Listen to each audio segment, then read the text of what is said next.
people that are perceived to be rogue and who are perceived to be having questionable characters.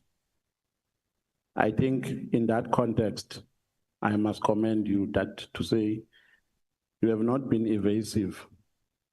We have agreed that you know them. But as a police officer, are you not aware that you are easily accessible by people who have questionable characters? Is that not a concern to you?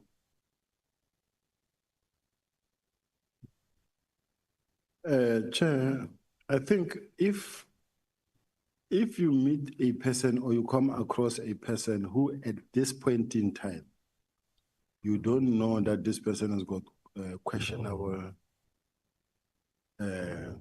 characters or issues that were not really evident from the onset. Like any other normal South Africans, you don't know this person, but later you come to know that this person, this name comes. This thing again, this name comes. That's when you begin to raise your eyebrows and begin to step back. I think it happens naturally that you will meet a person that you think is innocent, is clean, but later you find out about the rest. No, but even that response is worrisome, General, because you are a police officer. You don't just mingle with anyone. You have an integrity and a credibility to protect. Before you mingle with people, you first investigate their characters. Are you an irresponsible police officer that just mingles with anyone without checking the credibility of such people?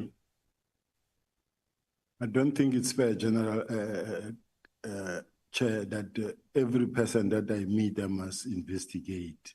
You do meet people, and you won't have capacity to really conduct a background check on anybody that you meet. So it means I must be worried, General, that you can come to my village and mingle with criminals and later come and say you did not know their character. So that is the kind of a police officer, the national deputy commissioner we have in South Africa, who just mingles with people and later come and say, no, I did not know their character. I think, Chair, I've met 98% that is good. But if it happens that you met one or two characters that are actually questionable, cannot take the whole credibility away from me because I spoke to somebody. It happens with all of the police officials, senior managers, ministers, even presidents. It's that you find yourself having spoken to somebody, later that person found himself in trouble. But that shouldn't be brought to your doorstep. No, but the fact of the matter is that you are a police officer and not just an ordinary police officer. You are a general. You are the National Deputy Commissioner. For you to have a relationship with people who have questionable characters can never be justified. It is not correct to say I have a relationship with them as if they were my friends. They were not my friends to an extent that it can be called a relationship with criminals. It's not correct. But General, when we asked you about the relationship with Brown Mkhwanazi, I think the question was asked by Honorable Nhlanhla. You said, he was asking if you are still speaking, if you are speaking with Brown Mkhwanazi. You said you are speaking with him. And he further asked if you are speaking on police issues. You said, no, we are speaking on general issues. What do you mean by general? If you remember very well, Chair, I said that my relationship or how I got to speak to Brown, he gave me information, valuable information that according to me was valuable to me. No, but you are contradicting yourself. Remember, you said the information that he gave to you was already in your possession. Yes. So how can something that you know be valuable when it comes for the second time? I know that I'm Sibonelo Nomvalo. If you come and tell me that it's something that I know, it can't be valuable. Chair, no matter how much you stretch it, the bottom line is, I say I met Brown and he gave me information that I needed, although it was confirming something that I knew, and I see nothing wrong in that regard. But how can something that you already knew be valuable? Up until I meet him, I would then take it from there. Let's go to Kat Nhlanhla. Is it true that Kat Nhlanhla paid an amount of 2 million towards the purchase of your plot in St. Joran in Pretoria? I don't know, because my plot is procured, is bought through the bank, and there's no 2 million that was paid. So it's not true. It's not true. You said Kat came to your office to discuss about a tender. Did I hear you correctly? No, you didn't hear me correctly. Where did you meet up? I said he came to the office to discuss the issue of the fact that he's been awarded a tender, and then he's got a lease agreement to do to occupy the facility, and then he was not being allowed to occupy the facility. This is the meeting that was intended for the National Commissioner, but the National Commissioner was not there. I was the one acting. Yeah, but that is what I was saying as well. Now, did you see it appropriate to meet a service provider? I meet everybody. Even if he's a service provider, he is a stakeholder, but at that time in his capacity, he was more of a complainant. Who signed his appointment letter? A letter that was appointing him to work for the department. I don't know whether it's the National Commissioner or supply chain, but I was not part thereof. Now, why did he not refer that concern to them? He came because they are the ones, General. I see a general who's all over the place here, meeting business people. They are the ones who appointed him to work for the department, not you. They are the ones who signed the appointment letter. How does it get to you to speak about a tender? I don't think it's correct to say to speak about the tender. Let me just do like this. Honorable Nomvalo, let's go easy on the general. When I say easy, I don't mean you must not be robust. You can be robust in any way, but I plead that we give the general a breathing space. No problem, Chair. Thank you. Point taken. You can respond, General. Repeat the question, please. I was asking, how does a service provider, how do they get access to you in the first place? To come and discuss about technicalities that they are faced with after they have been appointed. I think that does it feel in your competence to attend to such issues? it doesn't fit within my competency as the head of crime detection, but when you are the National Commissioner's post, you deal with everything in the police, and I was acting as the National Commissioner. Do you know Bonana Mkhwanazi? Who is the former Mkhwanazi? Hey, we have what? You nearly collapsed, dude. No, we can turn him into a witness. Do you know Mr. Mkhwanazi, who's the former Deputy National Commissioner? I know her. What is your relationship with her? The mother of my child. Where does she work currently? I'm not sure. Did she ever work for a company of Vusumuzi Kat Nhlanhla? Not at all. She has never worked for it? Not at all. Okay. Let's go to the disbandment of the PKTT. You know where my concern is? Just hold it, the honorable number. General, you say the person is in question is the mother of your child, and you don't know where she works. Yes. Okay. She's the one who was actually at some point who lost her job. So I don't know where she's working. Oh, okay. She doesn't live with me. Okay. But you, okay, no, it's fine. Let me leave it there. Can I proceed, Chair? Yes, you can proceed. Now, you know where my major problem is, General, with regards to your involvement in the disbandment of the political killings task team, is that you were never involved in its operations. Correct. Neither did it send any report to you. Correct. You have already said that the PKTT was doing a sterling job. During its operation before the disbandment. I said they were doing a good job, but it could be better than what they're doing. So they were doing a good job. But it could be better than what they're doing. You further said that the reason why they were disbanded is because the budget was not enough.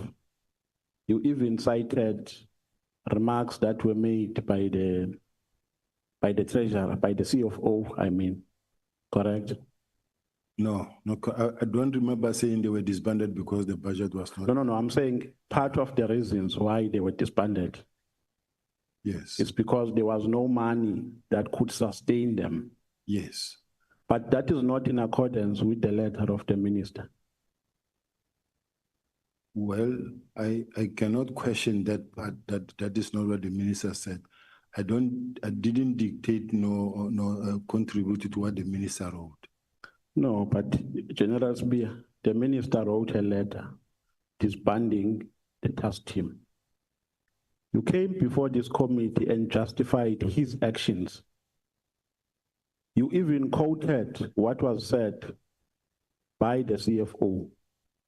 You were not just talking for the sake of talking. When you said there was no money to sustain the task team, you were actually supporting the reasons for its disbandment.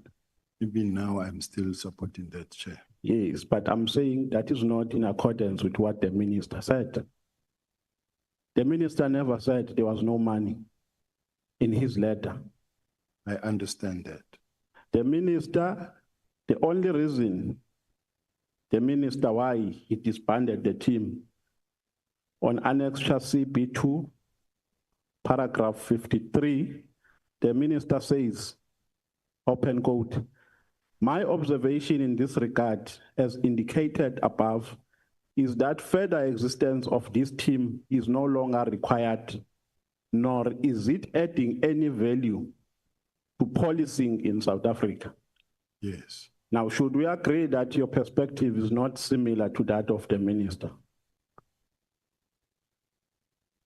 I wouldn't say it's not similar. They go hand in hand.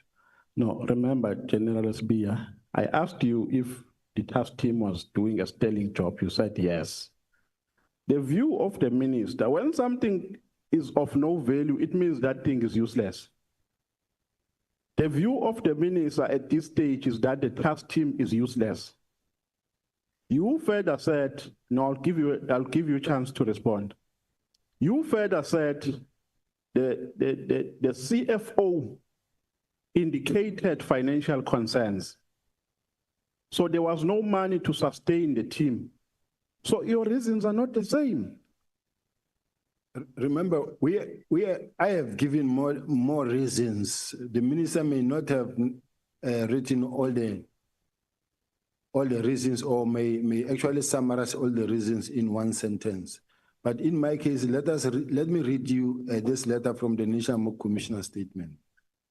No, before we go to that, let's finish the minister and your version first. I will allow you to read the commissioner statement. The point here that I'm making, General, is that because there is nowhere where we can find the views of the minister in this regard, except in the letter. And we can't quote things we do not know because the minister will come here and say, but I never said that. What I said is here in the letter.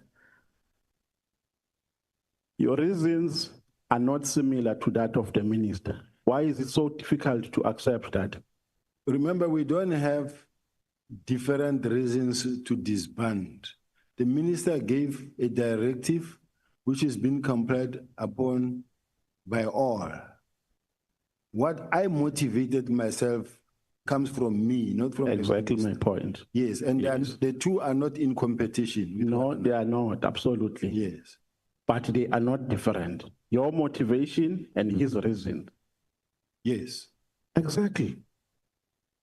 Why is it difficult to accept that? Now, your participation in the disbandment starts after the 31st of December, when the National Commissioner was on leave. You keep on citing the name, the National Commissioner, not the name, to say he is the one who gave instructions to do the implementation plan and so on and so forth. But the minister the commissioner that we're talking about here, who refuses that, he accepted this decision, General Masemula. There is absolutely nothing that points to a direction of his acceptance of this decision. To the contrary, the National Commissioner saying in his statement, and a sworn statement at the Nhlanhla Commission, he says, since the letter required a report to be prepared by the 20th of January 2025, and given that I would be on leave until the 14th of January 2025, I instructed Brigadier Letogo of my office to forward the letter from the minister to all Deputy National Commissioners, including Lieutenant General Sibiya, Deputy National Commissioner Crime Detection, to instruct them to prepare the necessary report. My intention was to discuss the matter with the minister to understand his reasons and attempt to dissuade him. However, the letter contained an instruction to prepare a report that were due by 20 January 2025. If I had refused to carry out this instruction, I would have been accused of insubordination, since all that was required, at least insofar as the instruction was concerned, was a report. So now this says, or this tells us that the National Commissioner agreed and he complied with, because had he not done that, he would have been he was going to be accused of insubordination. So the minister, the National Commissioner, for all intents and purposes, he agreed. No, but you were drawing an inference that he agreed because you started to make a reference to a January letter, email rather, that was sent from his office by the Chief of Staff. At that time, the commissioner was on leave, right? Yes. There was an acting commissioner. Correct. So by the time the national commissioner came, processes of disbanding, leave the implementation apart because that is another phase. Disbanding is a phase on its own. You can't use what happened on phase 2 to clarify what happened on phase 1. Are you aware of a process that unfolded during the disbandment of the PKK before we go to January? Yes, I'm aware. How was it disbanded? The process that was followed that I know of is the letter that was received from the minister on the 31st of December that was sent to the office of the National Commissioner, and the National Commissioner further forwarding that same letter to my office with a directive that I must communicate same to the team. And the team also started reacting or acting on that, leading to a presentation that was presented before Parliament. And before Parliament, this is where they explained that the task team has achieved the purpose for which it was intended for. All the districts in KZN have stabilized except the eThekwini district. And as a result, we are now going to be phasing out. And in phasing out, we'll start 3 phases. The first phase being to deliver the dockets by the 17th of March, and that happened. And as a result, by the 28th of June, of March, a handing over was done between the 2 divisional commissioners.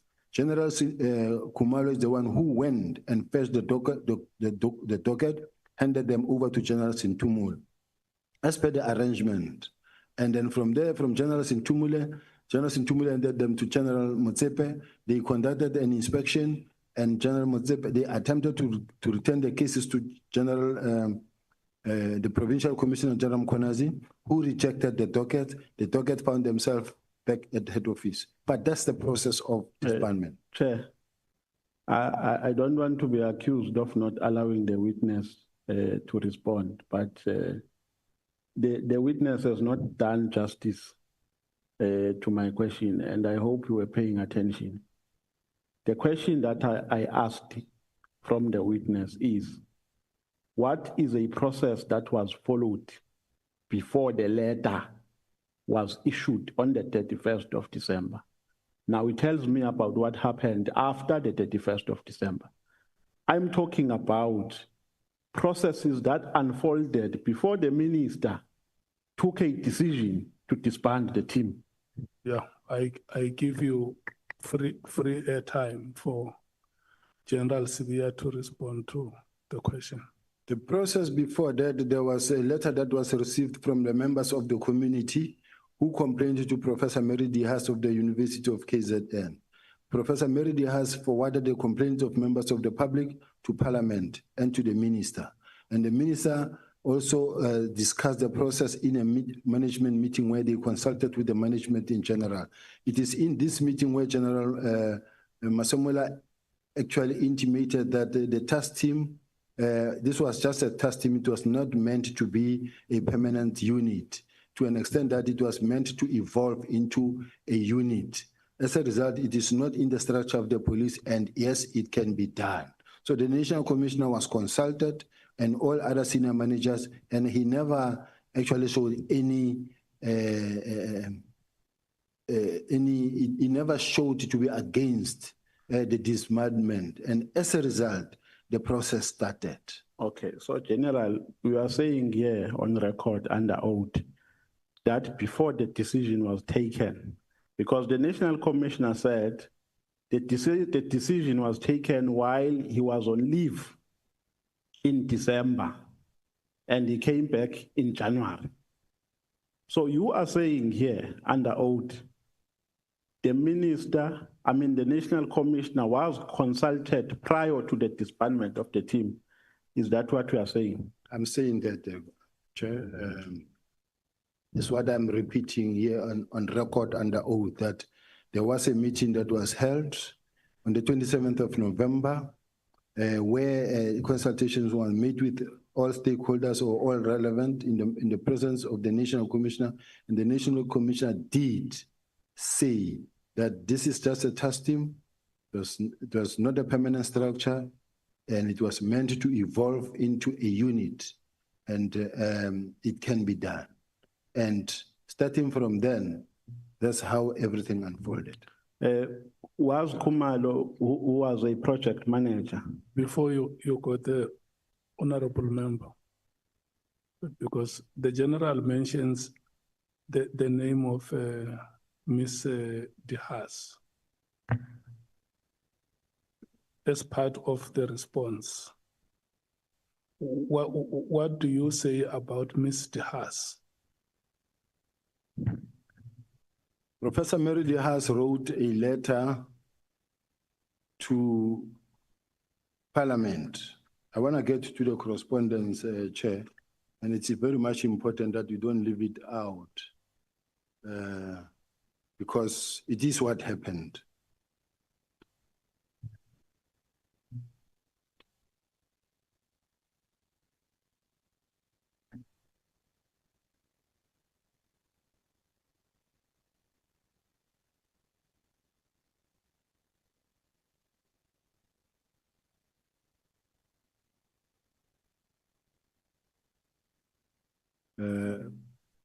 Professor Meridi has wrote a letter to cabinet. Do we know which is it? Which 93? 93.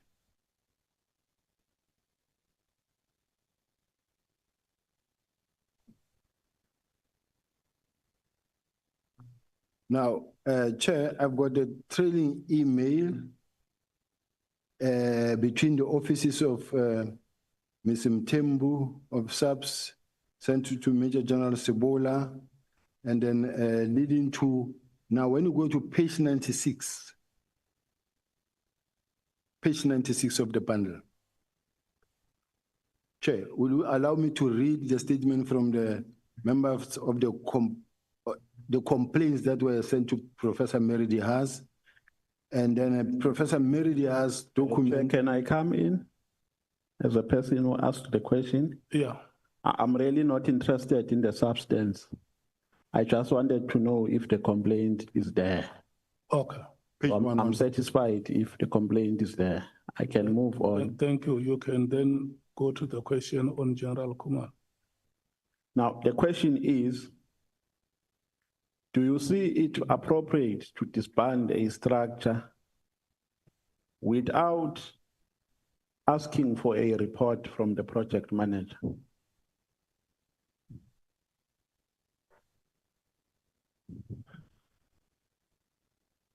General? No, I'm not stuck. I'm just saying, the question is, do you see it appropriate without requesting for a report from the... No, I can repeat for you, General. No, I hear what you say. The answer is very simple. The instruction as it came from the National Commissioner, it said, prepare a close-up report, communicate the same to the team, and prepare a close-up report. No, General, that's why I wanted to repeat for you, because we are not answering my question. Prepare for a close-out report is in a letter that disbands the task team. I am talking about a process that was supposed to unfold before the disbandment was effected. Do you see it appropriate to disband a structure without getting a report before you disband from a person who was tasked to be a project manager? Chair, please protect me here, because I'm gonna answer the same question. The instruction from the National Commissioner says, DNC, as directed, you are requested to communicate the same to the team and to prepare a close-up report by the 14th of January, and for the minister to get this on the 20th.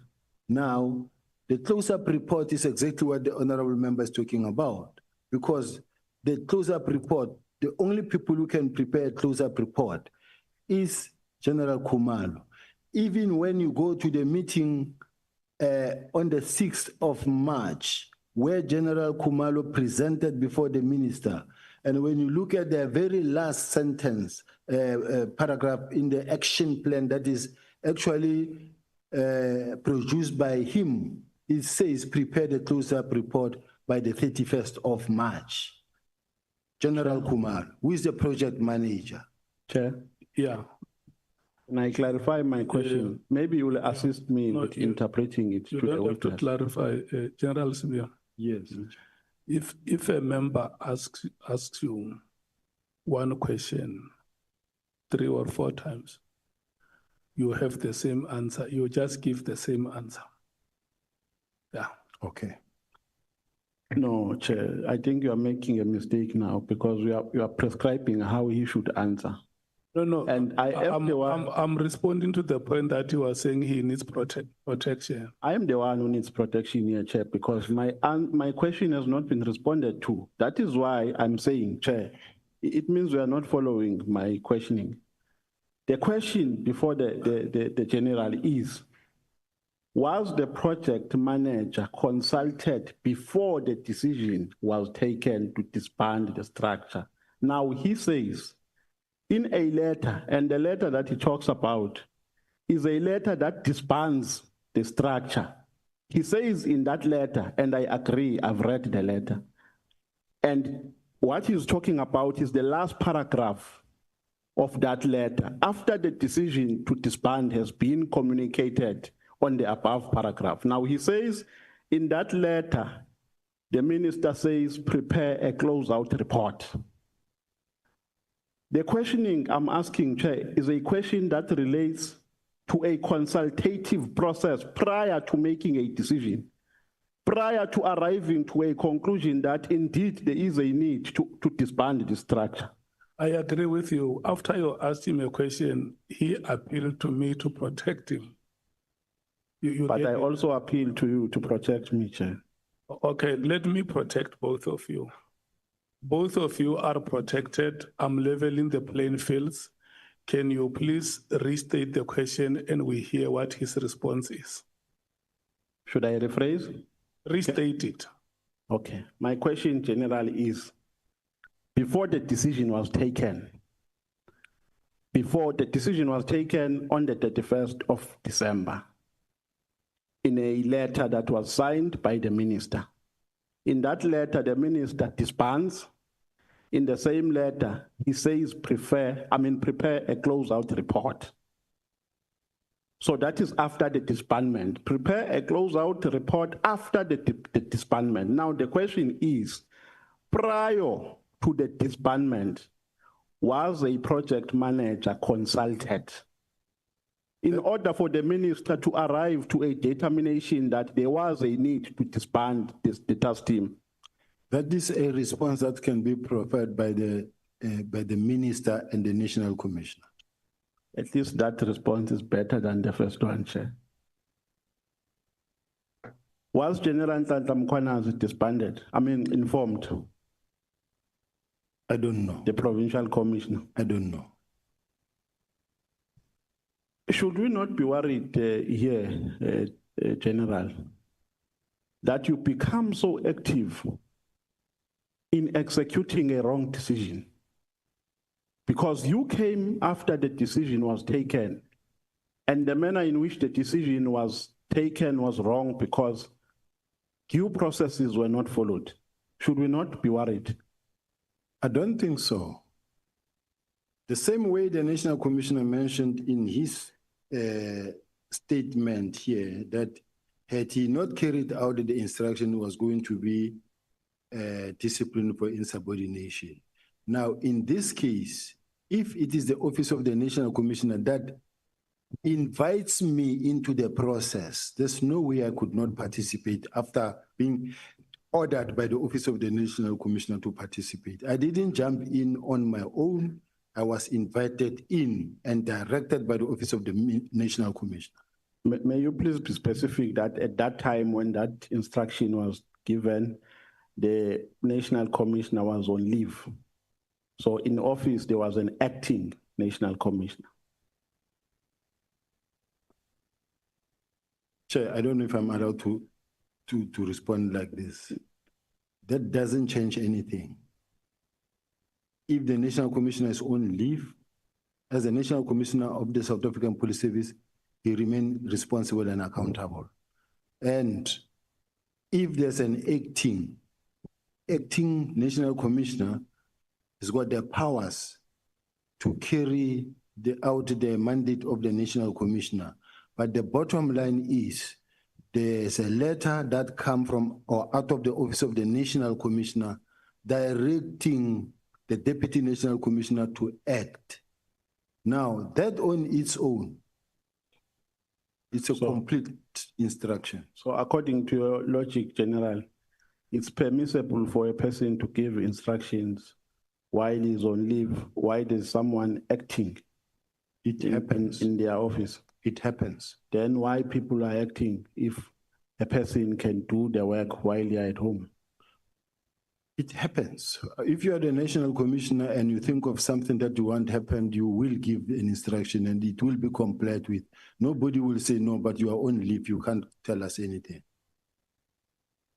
So are you not worried, General, that there is nothing written or signed rather by the National Commissioner? Because the gist of the bone of contention here centers around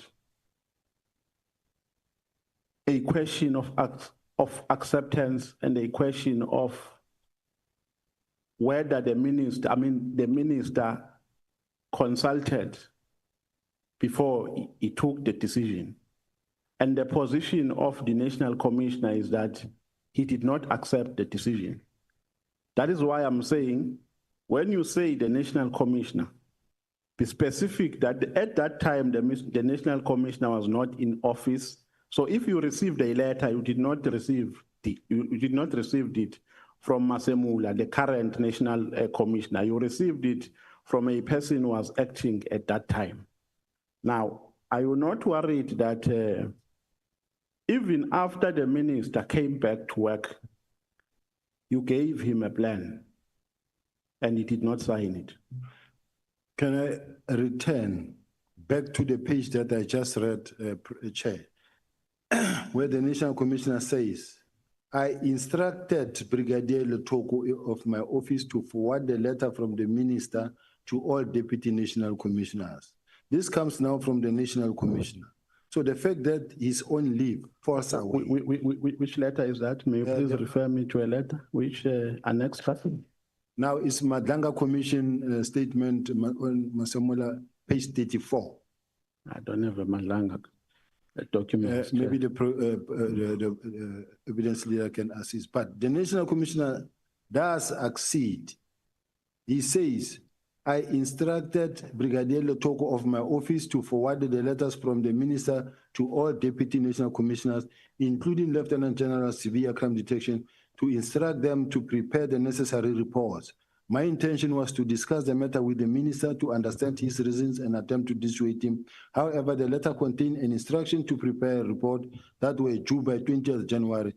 If I had refused to carry out instructions, I would have been accused of insubordination. So in other words, the National Commissioner agreed because he says if he had refused, he was going to be accused of insubordination. Yeah, unfortunately, I'm not in possession of that letter. I have an interest of putting my version or my perspective of how I understand it. Unfortunately, I did not make any preparation for such because it is not part of our bundles, Chairperson. Now, do you agree with General Nhlanhla Mkhwanazi when he says the disbandment was a missed target? No. Can I give you context? Yes. He says, in his understanding, the dockets were taken from KZN for the purposes of influencing them for matters of Gauteng. When they arrived in Gauteng, the people who wanted to influence them realized that these are dockets that are only related to matters of KZN, to political killings. So he says the intention to return them back to KZN was as a consequence of the fact that people who took them lost interest out of making a realization that they are not related to Gauteng matters. Do you agree with that? No, I don't agree. And I must add that the people of South Africa must begin to realize that this is someone playing with people's mind. He's playing the people of South Africa. This has got nothing to do with the people of Gauteng or KZN. Political killing testing from the onset, it is clear it is KZN related. Now, when the matter has been disbanded, it was disbanded and the process started long before than the 6th of March or when they came to Gauteng. Now, as much as he is trying very hard to bring this political killing task team and throw it into the spanner and saying that we have been disbanded because of this is far-fetched. It's not true, and there's nothing like it is a missed target. He's just trying to bring this thing to look for a motive that he can connect to the criminal underworld. But when you look at all of these case dockets, none of them involve Big Five, Katiso Molefe, Ket Matala, Brown Mohozi, or whoever at all. So all I'm saying, Chair, with respect, is that it is not a missed target, and it shouldn't be accepted that everything that General Mkhwanazi says is true. And these are the statements that are to be put before us as if we must accept that it is true, it is not true. Are you the one who gave an order for dockets to be removed from KZN to Pretoria? I gave an instruction that the dockets, the two divisional commissioners must exchange the dockets, and then the divisional commissioner of crime intelligence must hand over the dockets to the one of crime of detectives, and the one of detectives must take them to their stations, murder and robbery unit where they belong, same time, without taking them to head office. But where did you get the mandate to do that? From the National Commissioner's instruction that says, communicate, carry on. Is there any part in his instruction that says take dockets from KZN to where the dockets were taken? Yes. May we read it? Let's go to the meeting of the 6th January, starting from the one in Parliament. Which annexure? Let's start, in fact, in Parliament on the 20th, on the 5th of March, where General Khumalo said these dockets, the ministers have given a directive that the political task team be disbanded. And then there's been several meetings since then or subsequently. And then as a result, the dockets will be taken from PKTT to murder and robbery units. This is General Khumalo saying that. And then the following day, in a meeting with the minister, they produce an action plan. General, the question is, where did you get that mandate? Is General not your junior, General Khumalo? He is. So you got a mandate from your junior? No. It doesn't mean, I don't know, Chair. What I'm saying is simple and straightforward. It's simple and straightforward, and it doesn't confuse. It's straight. There is an instruction, a directive to disband. The National Commissioner says, act on it. They go to Parliament, they say, no, we agree, and we are doing it.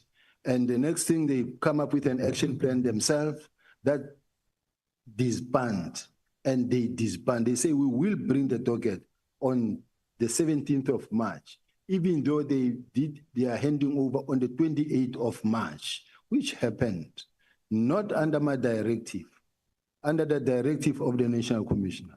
Remember, the National Commissioner said, I approved this plan, number one. Number two, the National Commissioner said in one of his statements that I told Sibiya to stop, I will do it myself, and then directed General Khumalo to do it. And he said from then onward, he told them to leave me alone and ignore my communication. And then from there, since then, his communication took precedence.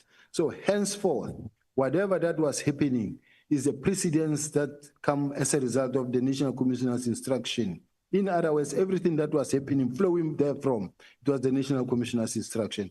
That is why they could come up with their plan that says, on this day, this is what will be happening, and this is what happened. Yeah, but you were pointing me to a letter with an instruction to take dockets. We were still perusing. Firstly, let's still start again on the document that I read that says, Minister Mkhwanazi Which document, General? This one is the minutes of the meeting on the 27th of 4th, meeting with the minister and the executive meeting. Annexure.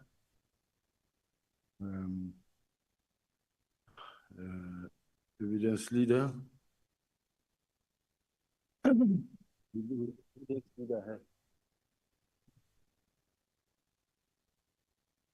I'm told.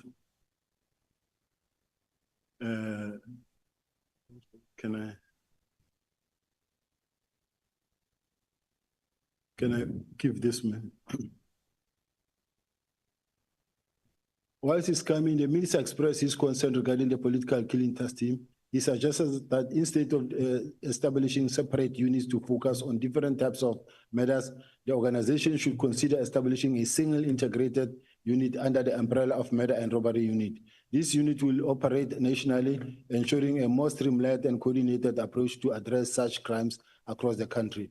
And General Masemola responds by saying, he clarified to the minister that the political killing task team is not a formal unit, but rather a task team. He explained that the primary objective of this task team was to evolve into a dedicated murder and robbery unit. As such, it does not appear on the organizational structure, given that it is temporary structure designated for a specific purpose and not a permanent operational unit. Now, we then followed by a work study officer that was approved by the National Commissioner, establishing the specialized unit such as the murder and robbery unit. Now, establishing the murder and robbery unit. So now, the murder and robbery units were established to also take care of cases like political killing task team, which was signed now on the 5th of June. And the National Commissioner's comment says, the National Commissioner says it must be expedited by the Deputy National Commissioner Crime Detection. So all I'm saying is that there's no resistance whatsoever in implementing the specialized unit that must investigate the political killing task team. Yeah, no, General, I've just read the letter and there's nothing that says General Sibiya take dockets or give an instruction for dockets to be removed from point A to point B. That is what I was looking for. All right.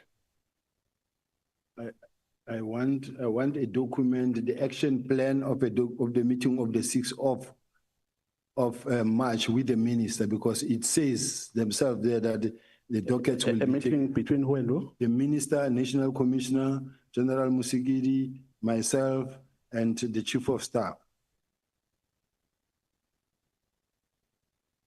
Page.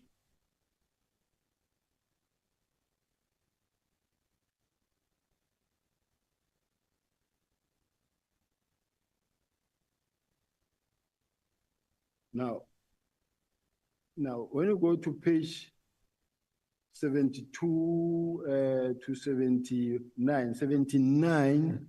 2 to 79. 72. Page 79. 79. The National Commissioner here says, based on this plan, they then handed dockets to Situmule. Looking at this action plan that, according to the National Commissioner, she and General Musigidi agreed and supported the plan, and I was opposed to the plan together with the minister and the Chief of Staff. But this plan was produced and approved by the National Commissioner. It says, approval of disbandment plan by the Minister of Police is 2025-0306. Stakeholder engagement, and on the 6th of March, the minister actually partly approved the plan, but was just more concerned about the fact that you have now dockets, court-going dockets that are going to take too long. Now, it says stakeholder engagement with NPA, including prioritization of the 114 cases, is the National Commissioner on the 17th of March. Approval of the new call-up instruction and financial authority on 2025-2026, which is the National Commissioner on the 17th of March. retaining the case the dockets under investigation to KZN and Eastern Cape Project Manager, Divisional Commissioner, Detective and Forensic Service on the 17th of March. Provide progress to the Minister, National Commissioner, Deputy National Commissioner, Crime Detection. It will be Project Manager, Divisional Commissioner and Forensic Service on the 31st of March. But to submit a final report, close-up report to the Minister, to be the Project Manager on the 31st of March. I'm willing to, even though I'm not satisfied with the response that we have given so far, but I think we can move on to another question. But before we move on, even if we don't read the entire letter, just go to a paragraph that says, if there is, that gives you an instruction to take dockets from KZN to Pretoria. I just need that only. Yeah. I don't need a context for you to conceptualize and give interpretations of what you understood out of what was written by the commissioner. If there is, unless you are saying we won't find that paragraph, that I can accept. Is there any paragraph that says General Sibiya give an order or give an instruction for dockets to be taken from KZN to Pretoria? There's no such letter. There's no such letter. Even from my side, there's no such letter. No, I think I'm satisfied. We can move, no, I'm satisfied. We can move to other questions.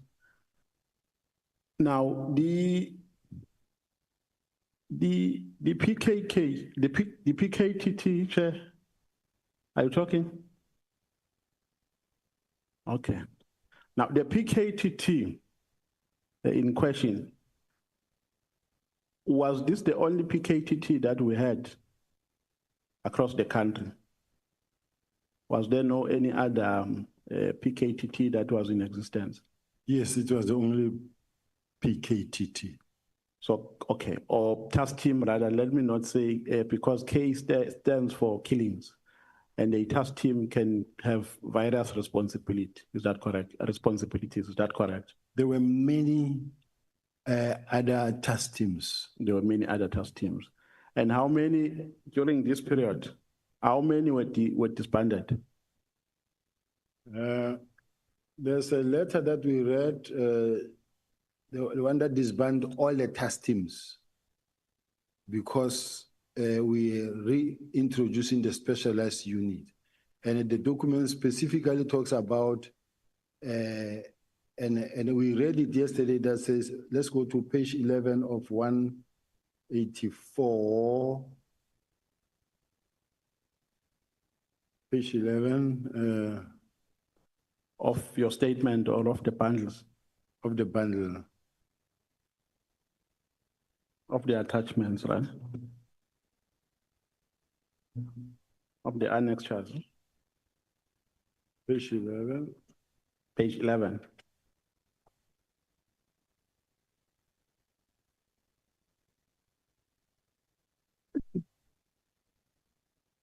Can I proceed? Page 11? Yeah, page 11. Yes, I'm on page 11.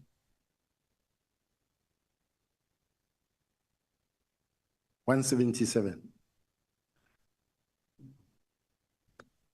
No, it's not here, General. No, General. Which document are we talking about? My bundle, I don't know what you call it, Chair, but it is page 177 that talks about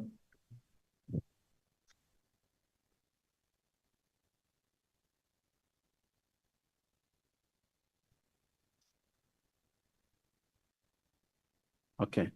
Yeah, you can proceed, General. you see, from paragraph 6.4.5.1. Yes. Chair, all these are task teams, and they are like 1, 2, 3, 4, 5, 6, 7, 8, 9, 10, 11, 12, 13, 14.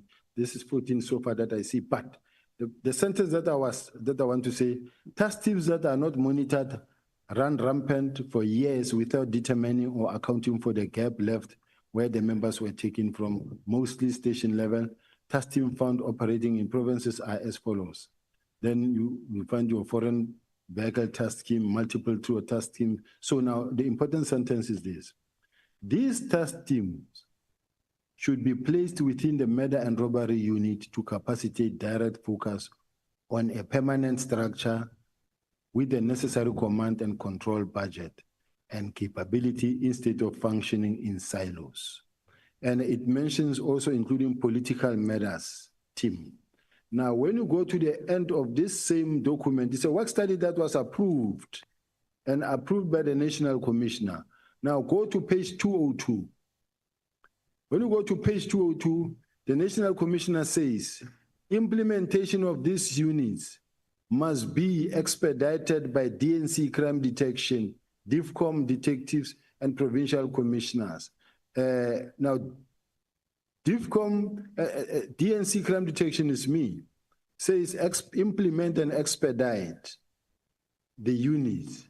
And this unit, like such as murder and robbery unit, is meant to investigate political killing task team as well, including your taxi-related killings, including your serial murders, police killings, etc.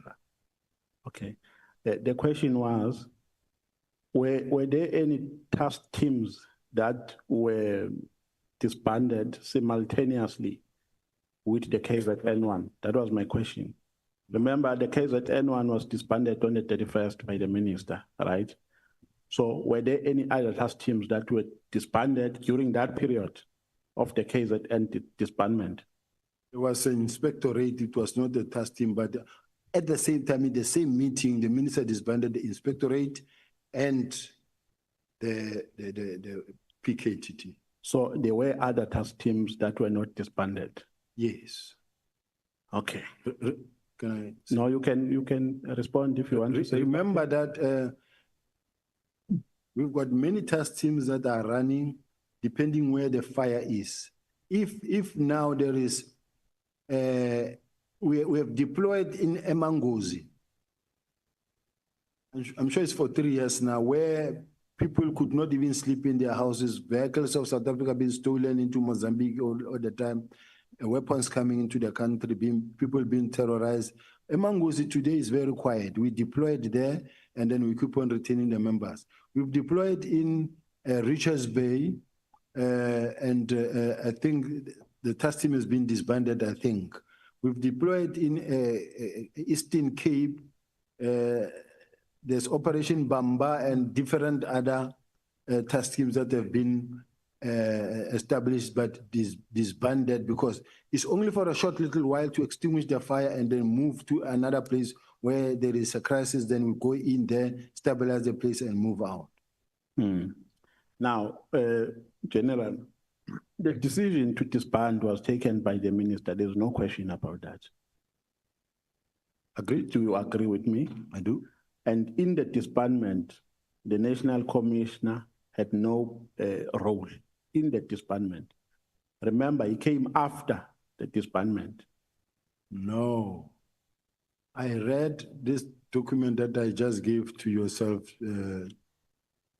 Honorable Member, where the National Commissioner said, this is just a task team. It was not meant to be a permanent structure. It is not in the unit, it's not a unit that is in the structure of the police. It can be done. Yes. So he participated.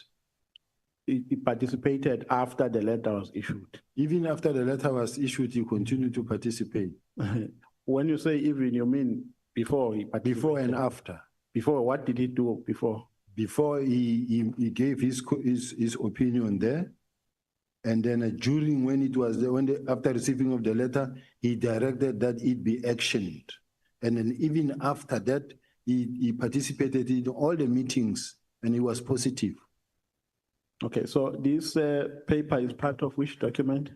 These are my notes from the minutes of the meeting, and then we try to get the minutes of the meeting to summon the minutes of the meeting, but we were not given the minutes. But from my own work diary, this is what we have. So there's nothing to prove at this stage that the minister participated prior, except your notes that you have written. I'm saying there is yourself. everything to prove if the committee can summon the minutes of the meeting, because there's also recordings where the Nation Commissioner's voice will be heard. I'm wrapping up, Chair. Am I running out of time? Let me wrap up, Chairperson. I will ask questions which require short answers. When the robot is read, you don't ask, may I stop? I didn't see the report, Chair. My apologies. May I wrap up, Chair? Yeah. General, what is the SAPS procedure to deport an undocumented person from South Africa, in a nutshell? Well, the people are taken to Lindela, and the Home Office processes follows, where they begin to interact and with the other country. There's a process where the forms are being completed from the police stations that deports the person.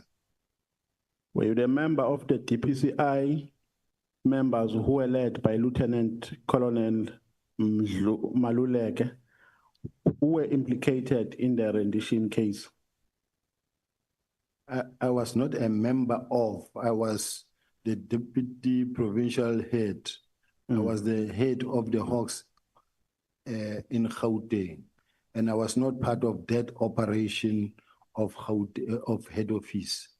So I was not part of it altogether. You were not part? At all. You don't even know how it happened, how they were deported? I never gave anyone instruction. I never participated. It is just one of those incidents that look like this one. So you don't even know if those undocumented people are in jail or they are out? You have absolutely no? Absolutely no. And they were all, and for your information, Chair, they were all arrested by crime intelligence. And crime intelligence even gave them the letter of commendation for the job well done at intelligence head office. I was in Gauteng. I had nothing to do whatsoever. I never even phoned one person. I never signed any document. I was never at the scene, not even once. My name was just used. I appreciate your extra time, Chair. No further questions. Thank you very much. No, I want you to ask the question that you asked on Friday, the 10th of October. And you asked that question to General Masemola. So General Sibiya is here in person. You must ask him that question, which you asked. You asked General Masemola whether General Sibiya is a corrupt. I will corrupt cop. So he is here. You must not. You must have the courage. Thank you for reminding me. That question was part of my questions. General Sibiya, are you a corrupt cop? I'm not. You are not? Yes. So all these allegations against you are false and frivolous? False, contrived, and frivolous. Thank you very much. Thank you so much. I think you have done justice. It will not be fair to ask a question like that in his absence, and when he's here, you don't ask him. Honorable Breitenbach, Honorable Nomvalo, in case you feel you may want to be released, you are allowed. Honorable Breitenbach. Thank you, Chair. Good afternoon, General Sibiya. Good afternoon, Honorable Member. So, General, I'm a little confused. I can't, it's too long and too big and too ugly, too everything. I'm a little confused. So, there's all this fuss about this press conference of General Mkhwanazi. We have a Nhlanhla Commission, we have this ad hoc committee, and everybody wants to get to the truth. If what he says is true, it's a big problem, but it's not information that hasn't been around for years. Unless you've been living under a rock in this country, you had to know most of this, maybe not in this kind of detail, but everybody knew about all of these things. So do you know why now? Do you know if his press conference, General Mkhwanazi's press conference was, whether what he says is true or not, constitutes a genuine desire to expose corruption and criminality within the police, or is this the manifestation of a battle for power in the police? Is this a battle for the top job when Masemola retires? Personally, quite honestly speaking, Honorable Chair, this has got nothing to do with the 121 dockets and the disbandment of the political killing task team. This, according to me, it's about the succession battle within the police. And why I'm saying this is about a succession battle within the police, I know that in this case, in my case, this whole thing is actually meant to block me from, they know, I had an interview where I was interviewed by one of the radio stations or TV stations and saying, General Sibiya, now that the General Lebeya will be going, are you interested? Are you available? And I said, well, given that opportunity, I will go. And then from there, the media were running saying that General Sibiya has thrown his head in the gauntlet as well, is ready. And as a result of that, you will see newspaper article that says Sibiya versus Musigidi versus Mkhwanazi. And then the next thing, what happened is that General Khumalo got arrested. That angered General Mkhwanazi to an extent that he sent a message to one of his friends, colleague, that says, can I proceed there? No. He sent a message of a song of Tupac that says, I'll kill them at night when they're sleeping. Now, he was so furious. And then even General Masemola, to an extent that I began to hear that they feel that I have something to do with that arrest. I ended up calling the National Commission and saying, NASCOM, I don't know about this arrest. Nobody knew. I didn't even expect it because this thing is something that happened within CI. The National Commissioner then said to me, no, you wouldn't have known about this arrest because it's something that happened within CI. Then later, I also got questions from the media guys that says, hey, we understand you're going to be arrested. You will get members who says, don't go to work on Monday. They say you're going to be arrested. Then I go to the National Commissioner, ask him, National Commissioner says, no, don't put me in there. You are not about to be arrested. Then we start working together. We run until the 4th of July, on the eve of the 6th, I get a call from General Mkhwanazi talking to me, asking me whether I'm coming to KZN or not. Then I said, no, I'll be coming, General. But the next thing, Sunday, this is a press conference about me. So as far as I'm concerned, and in one of these meetings, I think General Mkhwanazi said it in this house, where he said, the National Commissioner was on the doorstep of being arrested. That's why we had to do something. It's a direct admission that this was just a preemptive strike. So the people of South Africa have just been taken for a ride that, no, this is about the disbandment and the docket. Because this docket, we're not gathering dust in my office. I have demonstrated and I still have it, and this committee has got the benefit of being able to call for the dockets. They were last seen since some of them 2018, 2019, 2020, 2023, 2024. So I'm just saying, for us to be sitting here today talking about the issue of the docket, it's a non-issue. Those dockets were dead a long time ago. They are still dead now. Even if they can be called now tomorrow, you will see that they are still far. So how much of what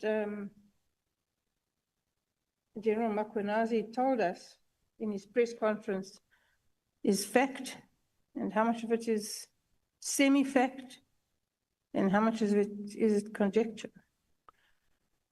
General Mkhwanazi is playing the country and he's playing a mind game to the country, and he's actually playing those that are prepared to listen to him, because he knows how to play with words and what to say and the things he needs to say and how to say it in such a way that the country get moved. He will say, we are doing this thing for the country and to protect the people of South Africa. Me, I can defend myself, but the people of South Africa, who's defending them? Now he wants to play that he's defending the people of South Africa. Now we will then come and say, dockets were taken by General Sibiya, they are in his office, in his archives. I don't have dockets in my office, in my archive, I don't have that. And then he makes serious allegations in such a way that if someone was to say, General Mkhwanazi, you are the provincial commissioner, the police in KZN received information to go and conduct a search and seizure at Kalagabusha Hospital, Correctional Services. And they went there and they searched. And as they searched, they found drugs. Then someone called General Mkhwanazi, or a call come into the suspect that is being arrested phone, say, give them the phone. And then the suspect give the phone to General Mkhwanazi. General Mkhwanazi says, you stop right there, you stop what you're doing, that docket must be taken there. That's interference. And that's defeating. If it was done by someone else, that person would have been suspended. Just let's compare the fact that he says, when they went to arrest Katiso Molefe, a team was sent from head office to there. He did the same. But there's no crime there, because as far as I'm concerned, what he does, there's no wrong. If he sent his team to go and kidnap a ballistic expert, seize the laptop, take the laptop,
now we will then come and say, dockets were taken by General Sibiya, they are in his office, in his archives. I don't have dockets. Stop what you're doing, that docket must be taken there. That's interference. And that's defeating. If it was done by someone else, that person would have been suspended. Just let's compare the fact that he says, when they went to arrest Katiso Molefe, a team was sent from head office to there. He did the same. But there's no crime there, because as far as I'm concerned, what he does, there's no wrong. If he sent his team to go and kidnap a ballistic expert, seize the laptop, take the laptops, the files, and add ballistic expert, that is obstruction of justice, interfering. And then he comes here and he says, no. The members were doing their work and they didn't intimidate, and they were even bought lunch. Why are they interfering with the investigative system, because there's a chain of possession. The integrity needs to be preserved at all material times of the evidence that has been collected. Now, I'm sitting with a situation where if there was anybody, if today I can stand up and go and call that press conference, I also used, at some point in my life, I also wore camouflage uniform. Maybe I should also wear one, go make a conference as well and talk things. But I will be fired from the podium same time. That day on stage doing that, I'll be gone. But some people, because they've got a very powerful social media that they have invested in, every TikTok that you open, no police official is allowed to do what General Mkhwanazi is doing. No provincial commissioner you will see on TikTok. He's the only one that campaign on and funded on TikTok. And this wins all the South Africans. You touch Mkhwanazi, you touch us. But he's a policeman. So I'm just saying there are a lot of things that are wrong that we are supporting as a country. And we are creating a monster that no one is able to control. That is why he's able to come here in this house and threaten members of this house and say, you don't touch the members of intelligence, and because you will forcing them to respond. And once they respond, they will talk. And once they talk, many of you, I don't know what I said, many of you will do what, but that is wrong. We can't allow such a situation as a country to continue.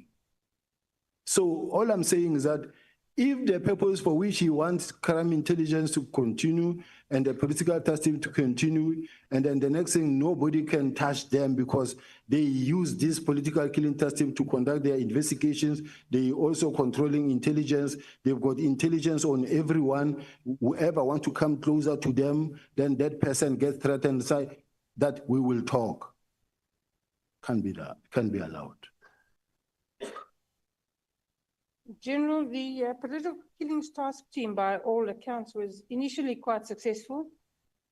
In the recent past, less successful. So what is all the fuss about?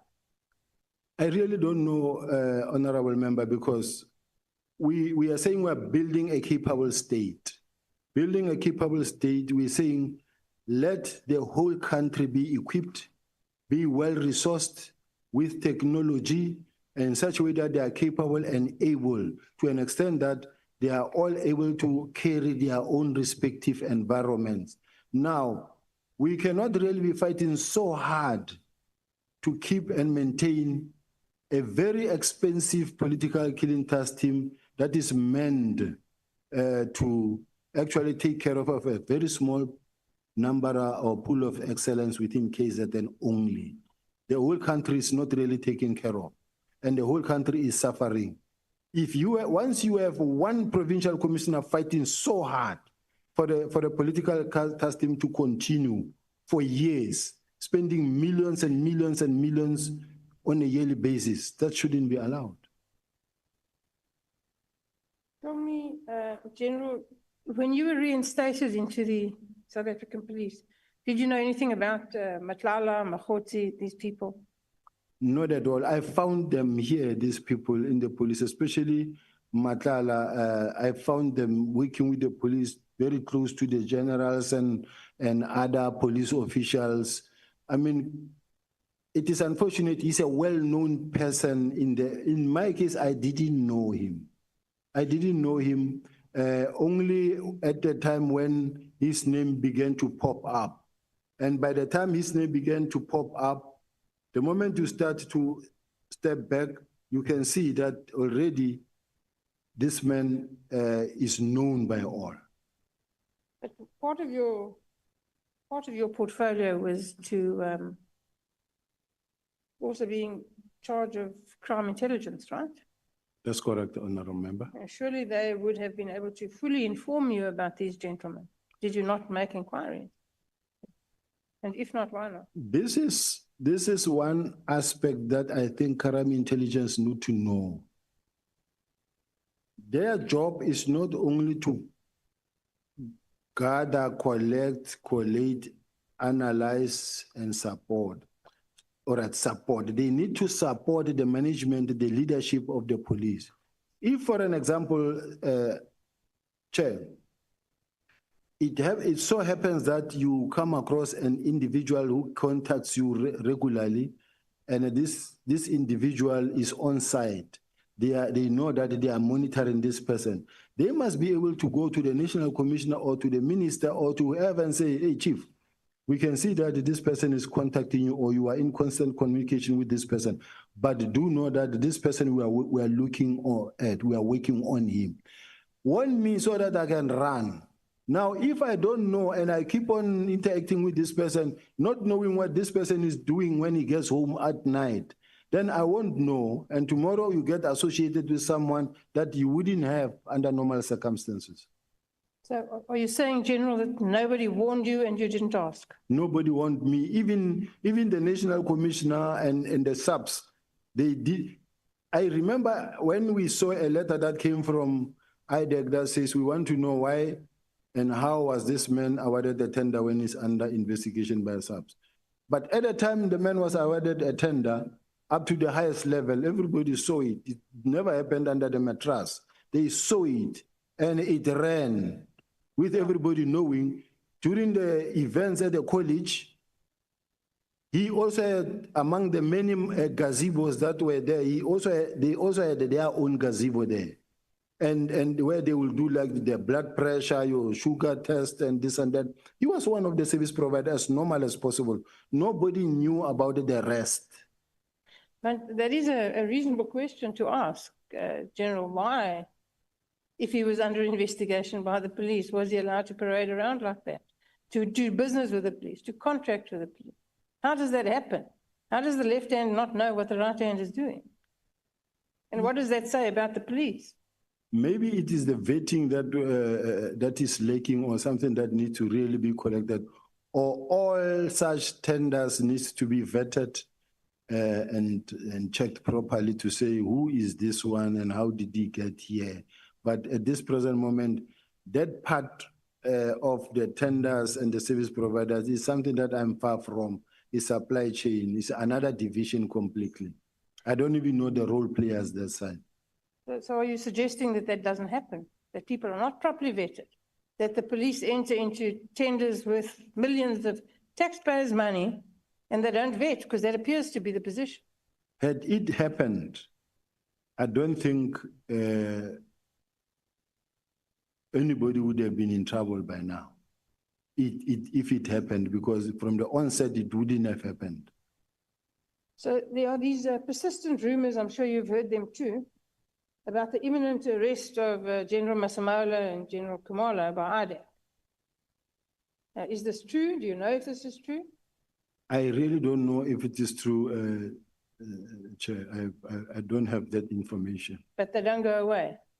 I heard about this information, but because it was at some point also in the newspapers, but I don't know the fact, because I don't know whether it was an authentic document that was leaked to the media, but it seemed to have investigation from the IG report. So that part I don't know. I see it from a distance. During your evidence, you spoke about a meeting with the National Commissioner and the Minister and other high-ranking officers, where Nhlanhla and his contract with the police was discussed. That's correct? That's correct. The Minister asked what was known about the tender, and he asked that Nhlanhla be investigated. That's correct.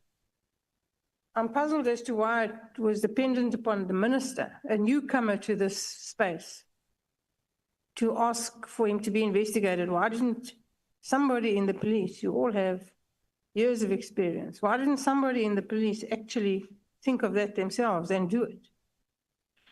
This is when the stories of Mr. Nhlanhla were gaining momentum and about the tender. That's how the minister got to ask and say, I get this information. What happened here? Can the auditors, internal audit and others, please investigate this thing as to how did this man get this tender? Were there any irregularities and that? And a response came and the minister gave an order that it be cancelled. Okay, but that only answers half the question. The other part of the question is, why did nobody in the police take the initiative to do this investigation? If the minister could read about it in the press, so could everybody in the South African police. Why didn't somebody do something? Why didn't you do something?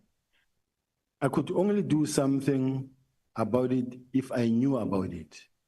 But up until we saw a letter from IDEC questioning that part and say, why is this thing happening? Because we are investigating this thing. So there's not much anymore I can do when already IDEC is saying they are working on it. And as far as I'm concerned, Chair, many a times I like it when there is an investigation, even if it includes me or it involves me or where I could be closer to it. If it is investigated from outside, be it IDEC, DPCI, or IPIT, to me, I feel comfortable if it's a neutral body investigating. Not these things that we see in the subs now, where you find that they let very junior officials are chasing after a deputy national commissioner every day, saying that, no, we are investigating the deputy national commissioner. They've got this excitement of using very junior member to chase after a senior member. I don't know if we were to turn the tide and do the same to some senior top official members, and you set some constables and sergeants to run after him and investigate him and embarrass him. This is not right. So General, is there political interference in the police? Are there attempts to influence the direction of investigations, particularly with regards to corruption and politically connected people? Does that happen? The first part of the question I didn't hear. Is there political interference in the police?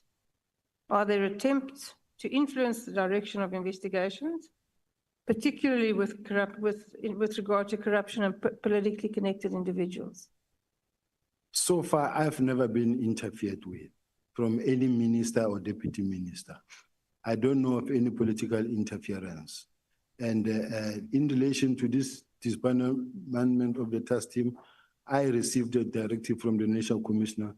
It is between the National Commissioner and the minister to decide whether there's political interference or not. I'm not talking about the political killings task team general. I'm talking about in general. In general, are you aware of political interference in the South African police? I don't know of any.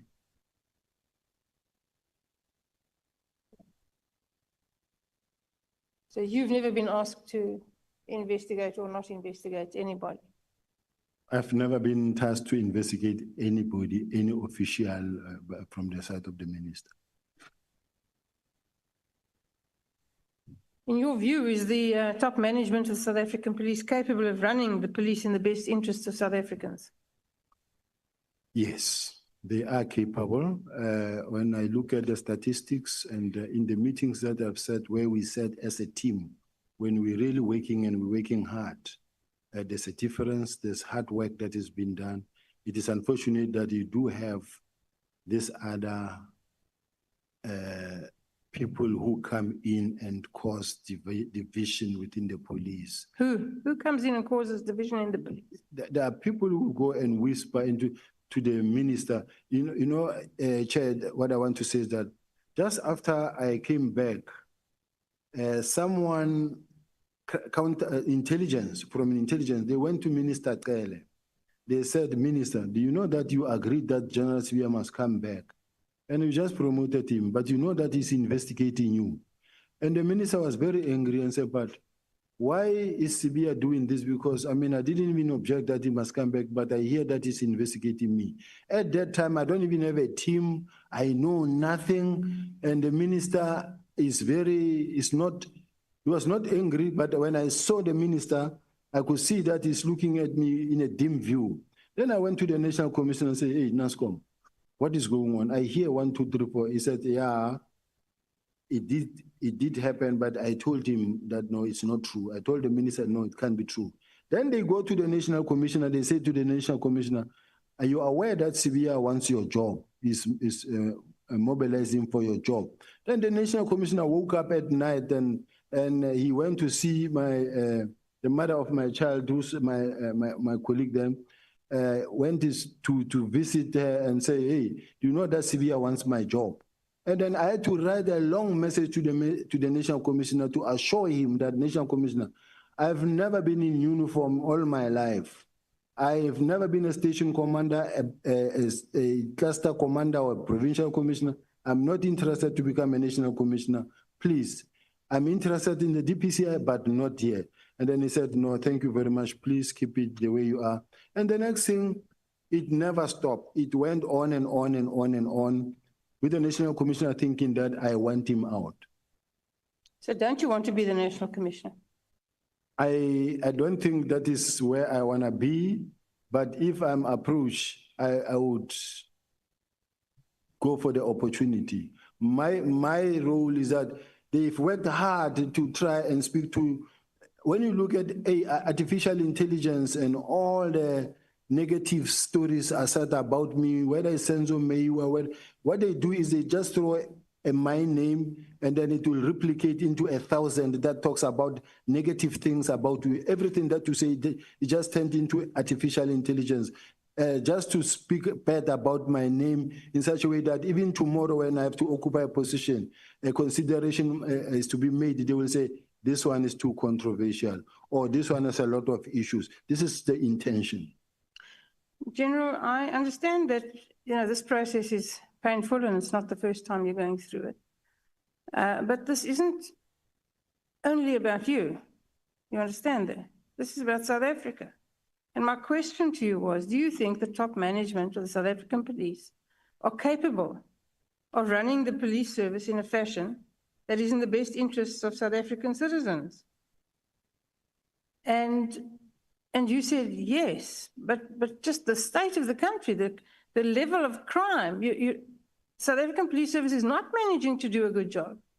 I understand that there are thousands of policemen who go to work every day, and thank God for them, who do a great job. But we're not managing. And something will have to change. We have to do something differently. And what is that going to be? I must indicate, Chair, the National Commissioner of the South African Police Service, the current National Commissioner, is very experienced. And he knows his job. He knows what he's doing. And he knows how to deploy. And he knows how to build a team at some point. He knows how to look at the situation. Let's take, for an example, the elections. And he knows how to plan, put a proper plan together that will actually result into zero incidents throughout the country. And when you look at the statistics, they are green, green, green, green. So I can't sit here and say, no, they are not capable. They are capable. There are challenges, yes, but they are capable. Okay, General, my last question. When you took over crime intelligence, what did you do to clean it up? Because Lord knows it was a mess. Can you tell us today that it's better? It was a mess, but when I came in, it was run by General Khumalo. I have received a number of complaints that affect him. And I've also received a number of complaints from the generals that report to him. But unfortunately, it is a space that I was entirely not in control of, because General Khumalo has got a special relationship with the National Commissioner. That is why even when he gets arrested, the National Commissioner will make sure that he does not get suspended, number one. Number two, within 2 weeks, he clears him. Then there's nothing.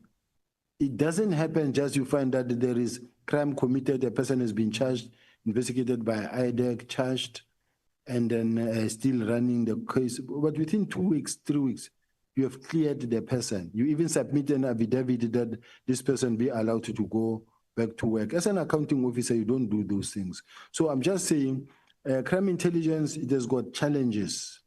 And hence you can see already investigations that are already running. And I don't know how many more are still there from the IDEC side, but there are challenges within crime intelligence. You'll take it from here. Look at how many generals are out that are not there?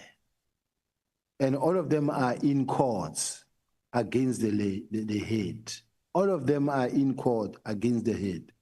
You go to Western Cape, you go to head office, you go to other provinces. It's here and there where you find that a general is not in court, but there's a big fight. Where there's a brigadier, even internally, there's just.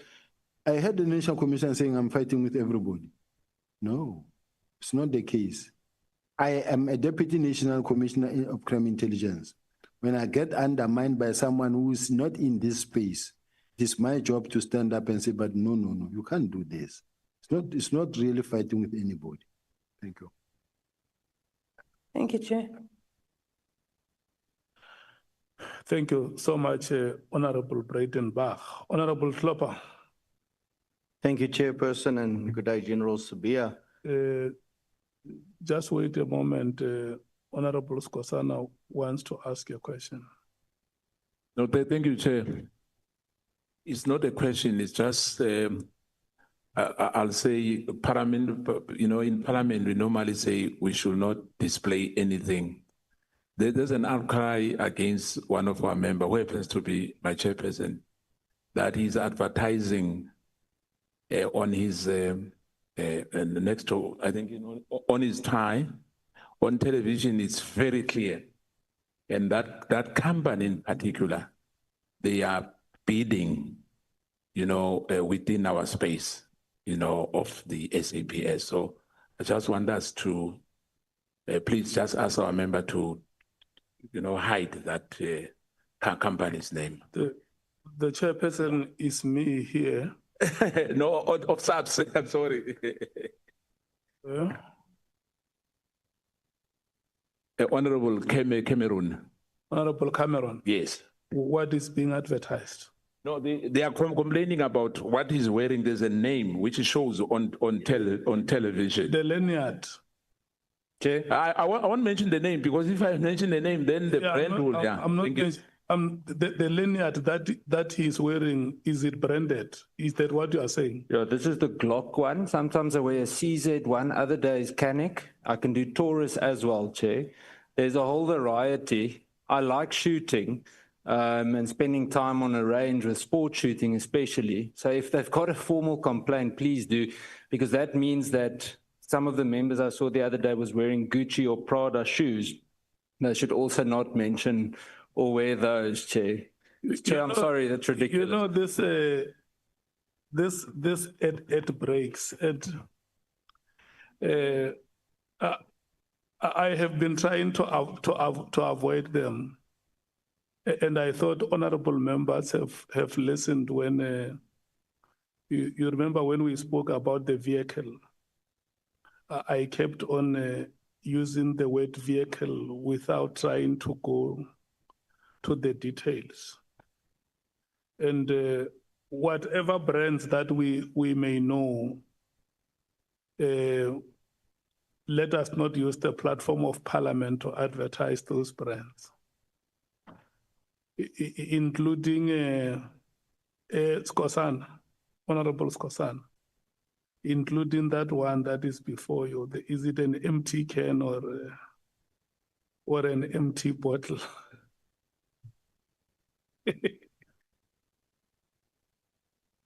Yeah. There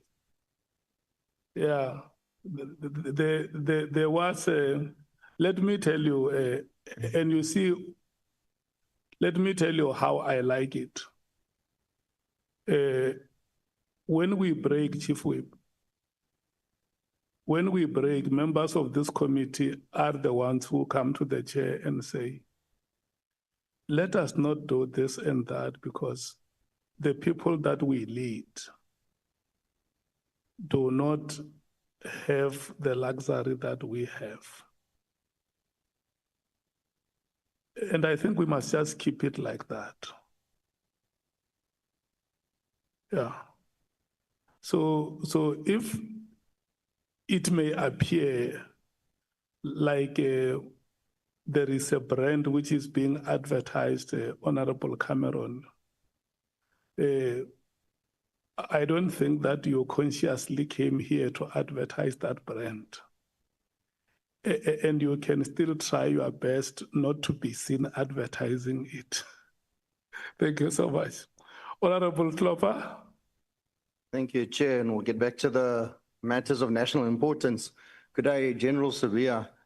Lieutenant General, I would like to revisit a point that you made during the evidence leaders' questioning about the alleged messages that could be on your phone, which was allegedly connected to the so-called spyware communication. When you were asked what would happen if you landed and your phone was seized, you said you would confidently be able to deny that messages existed, and even if they showed you, you would be able to confidently deny them. Is that accurate? Yes, Chair. Then you added something very important, General Sibiya. You said it's crime intelligence. Anything is possible. What exactly did you mean by that?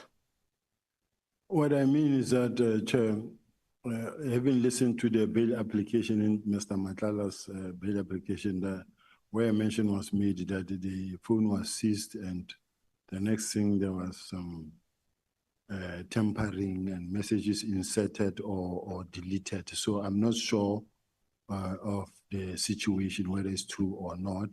But what I can just simply say and repeat in this House, Chair, is that I don't know who Comrade or Keda Matebula is, and then it's not my language. I don't have Kedas. So there are just some of the statements that you outrightly deny, reject from the start because it's not you. Whether they are there or not, this one I'll blatantly just reject. It's not like there's anything dangerous on that message. It's just a message that was sent. But looking at the way it is, it's just a kind of a message that you just outright reject. General, you said you made no hints at possible insertions and deletions of messages. Are you suggesting that crime intelligence could plant or manipulate data on your device? That's doable. Sorry? That's doable. It's doable. Do you really believe that the members of Crime Intelligence Division are capable of this type of conduct? Falsifying or fabricating evidence on a senior officer's phone? With what I've seen when they seized the laptop of the ballistic expert and I was told that it was tampered with, to me is evident enough. So, General, are you saying that you believe that this could be done to any civilians' devices and gadgets as well? Possible. General, if this is your belief and they are in fact capable of this, have you reported these concerns formally to the Inspector General of Intelligence or to the National Commissioner? Have you raised these concerns with him about this? What I did in my case, on more than 4, 5, 6 occasions, my phone, I could not access my phone because there was a SIM swap done on my phone. And then I would write an SMS, since 2022, I would write an SMS to MTN, Vodacom, and tell them that I don't have access to my phone. Someone has done a SIM swap on my phone, and I will fight for, they will, in fact, even reverse it. And it will take 24 hours, but it happened a couple of times, and I have attached the documentation also. I do have it with me, where I reported even to the National Commission and to the national head and say, someone has actually took my number to date. And then you find that I will only get it somewhere on Monday. Now, when someone has done a SIM swap on your number, that number is his. Whatever they do with that number, you'll only get to know much at the later stage that there is this message that went from here or to there. But it was a genuine thing that can be investigated. I reported even to the DPCI, I reported to MTN head office, they know. They even suggested that, or recommended that, why don't you contract this? At some point, I had to migrate it from SLC to MTN because actually they were stealing it every now and then. And then I realized that it's not safe. So I'm just saying, each time it happened, I had to report. That's what I did. So you, General Sibiya, do I understand you correctly that you're saying that you think this was the crime intelligence that was doing this? Because I'm talking under the banner of your remark of crime intelligence, anything is possible. In my case, Chair, I must indicate that I've had a lot where I'm really surrounded by crime intelligence officials, men marking me, following me day to day, listening to my devices, and also following me all over. Sometimes we'll be sitting even here in a meeting in Cape Town, you will see a team from Bloemfontein coming to have a meeting with the National Commissioner. I'm the head of intelligence, but you find that they're sitting with the National Commissioner in a room and they're talking to him, and then I don't know. Or like the National Commissioner said, General Khumalo reports to me, but the National Commissioner said to General Khumalo, investigate him. And we expect the man to report to me, yet he's investigating me. It's not a healthy situation. It's not a healthy situation, and it can't be tolerated or allowed to go on like that. Now, the man, that, even when you call him, he knows he's working with you, he's working on you, and he's putting all the resources around you. And then he's man marking you, he's investigating you, he's giving reports about you to the National Commissioner. How can there be peace between you and the National Commissioner when your colleague, your subordinate who's supposed to report to you is also working on you? This is an undesirable state of affairs. This should not be allowed to happen. We need a clean administration where you find that once you are the boss of the police, everybody else under you will work with you and will respect you.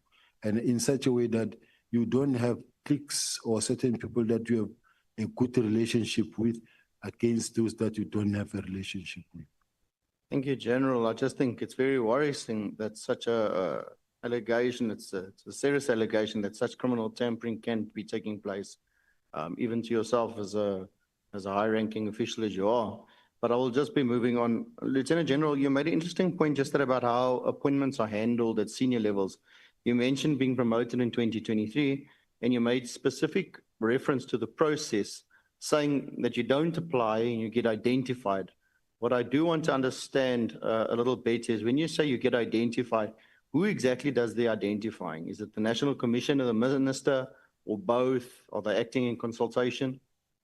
The National Commissioner will identify, sometimes in consultation with the Minister, or you can apply to be promoted in terms of Section 45, or then, but they do identify a person they want to employ. And many, at this level, you will never see that much where there's a position of Deputy National Commissioner advertised. You will never see a position of National Commissioner advertised. You get identified or headhunted, but you get identified. In general, you further confirm that the Minister must approve this identification. So if there's no open application process, would you agree that this could potentially create risk, even unintentionally, or favoritism? I don't know about that part because I think they also apply an objective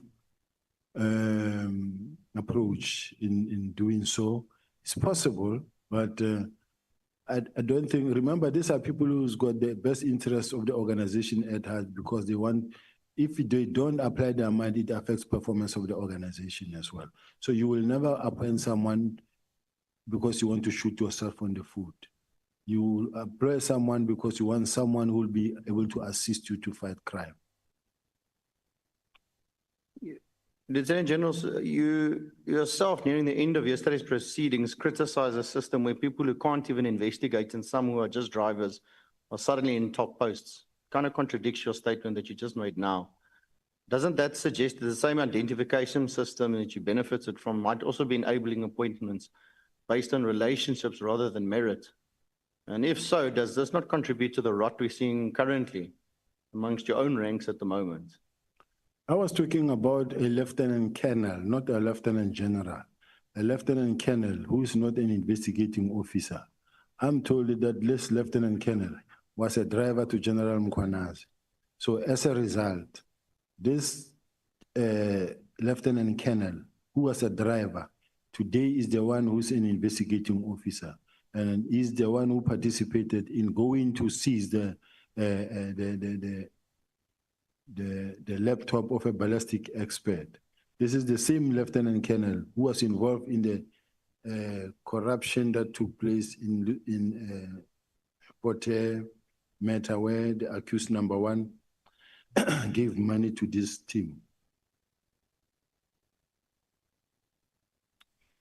General, you spoke often about the discipline in the police service, about how young officers and college recruits are taught, and how that discipline is meant to hold the institution together. Let me take you to your own account of what happened with General Mkhwanazi.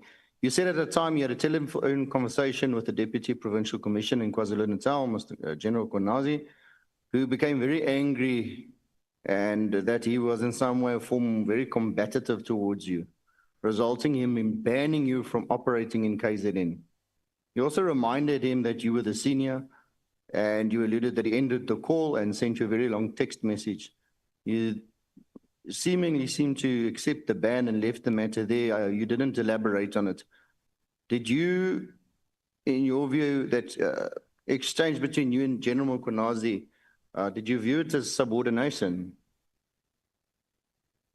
Insubordination is an understatement. If a man is able to call you a criminal daylight in the public, or call you and say you are a baby, talking to members of the parliament and say, this is the man that I can say is like a baby.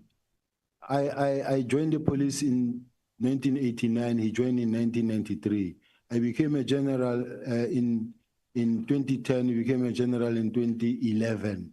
I mean, I've got 37 years in what I'm doing. I don't know how his experience, but in what I've been doing, I've been good at what I'm doing, and I've run operations throughout this country, throughout the country, including in KZN themselves. I participated the deployment in Manguzi, Richards Bay, many other areas, Eastern Cape, everywhere. I've been in the country, throughout this country. So it cannot be that my experience can be downplayed by someone like that, because his experience is in the field of special task force and maybe running the facility at HR support, then the provincial commissioner. So I really don't want to go too deep in trying to get to a lower level of comparing myself and him and this and that and this and that. Since I started testifying, I've always avoided to name names and ridicule anyone and speak bad about somebody. So I'm trying even now to not to get to that point. Thank you. Did you take any disciplinary action against him?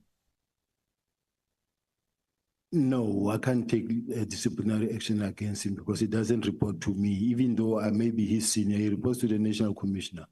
And if you really want peace, how do you say you can take disciplinary action against him? Because there will be a fight. And a fight is what we have always been wanted to avoid. General, were you allowed to operate in KZN after that incident? You mentioned a meeting and you shook hands and so forth. After that, were you allowed to operate in KZN again? Yes, we operate. Remember that I deploy. I don't have to run on the ground myself. I deploy. I deployed in Richards Bay. I deployed in Emanguzi. I deployed.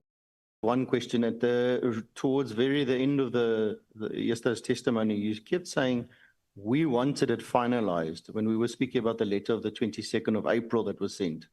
I just want to know who is the we? Who is the we that wanted it finalized quickly? Was it the minister? Was it subordinates? Was it another officer? Because when you kept saying we, it just seemed to imply that it wasn't just your idea, that it was a collective feeling it needed to be expedited from the letter of the 22nd to be finalized by the 24th of April.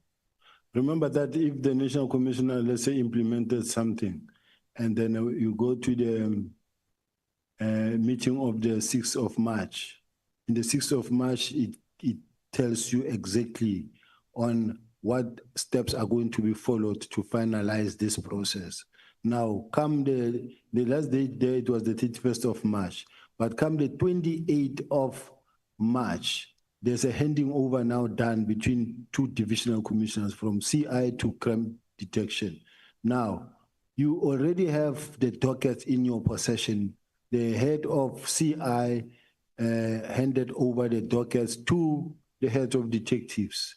Now, they are now in your hands. They must be finalized speedily so that they are out of your hands. And it's exactly what happened. Push this thing now to where they belong, murder and robbery unit, so that they are not in your hands gathering dust. Because the more you keep them, is what led to Nhlanhla Mkhwanazi saying that they took dockets, they're sitting in General Sibiya's office gathering dust. If you could give me a very, very short answer because my time is finished. At what date again did you say that it was out of your hands? You were finished, that it was now moved over to the National Commission. It wasn't anymore in your hands or your responsibility anymore. Which date was that? At the time when the National Commissioner said his letter took precedence over mine. Do we have the page number, legal team? Because the National Commissioner said he told them to ignore my letters and then to carry on with his letters.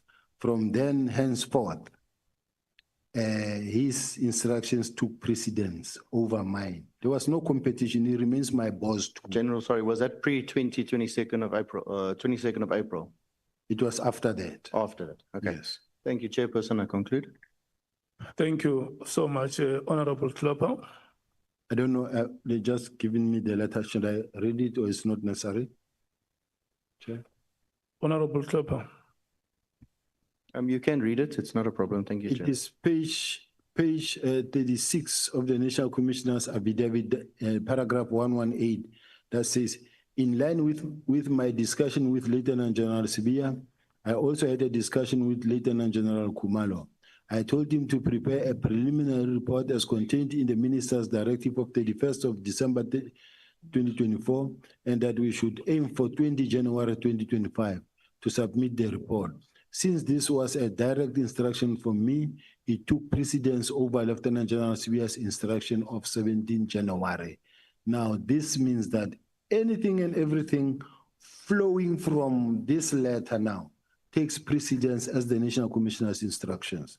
Even when Khumalo brings the docket to Sintumulo to whoever, this letter takes precedence. Since the Khumalo is already now in direct communication with the National Commissioner, whatever that he does is as a result of the National Commissioner's instruction going forward.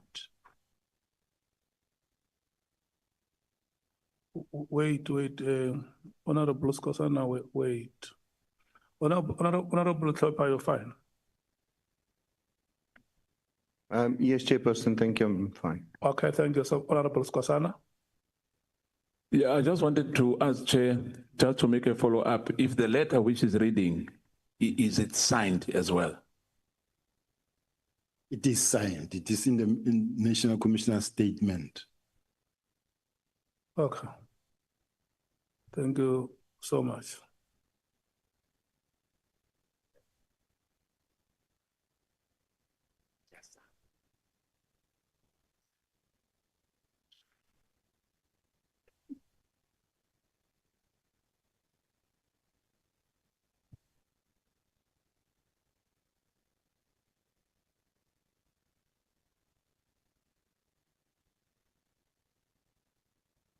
I'm looking at the gentleman who was taking pictures. Okay. Honorable Matthys,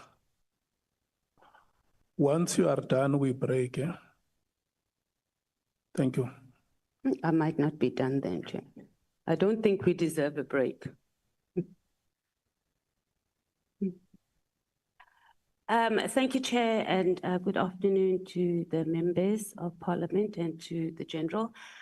General, yesterday you gave testimony that as the Deputy National Commissioner was responsible for crime detection in the country. There's a lot of things you said you don't know. You didn't know about the arrest of, oh, my thing is doing things. You said you didn't know about the arrest of General Khumalo. I didn't know about? About the arrest of General Khumalo, Yes, I didn't. right? You said you didn't know about the request by General Khumalo through the provincial commissioner regarding seconding the PKTT members to Gauteng. I didn't. You also didn't know about the press conference that the KZN commissioner was going to do. You didn't know about Kat Makala. The guy has 80 cases dating back to 2007, and he has a huge tender with SAPS. You didn't know about the big five. It's confusing, General. Do you consider yourself competent as your job, in your job? Yes, I consider myself competent. If I was part of the tender process that was assessing Mr. Matlala's tender, I would suggest that it would be fair to say to me, why didn't you know? But I didn't form part of that process. I didn't even know that he's an applicant or is participating in such. Now, the arrest of General Khumalo. General Khumalo was arrested by IDEC. It's not the South African Police Service. So I wouldn't know.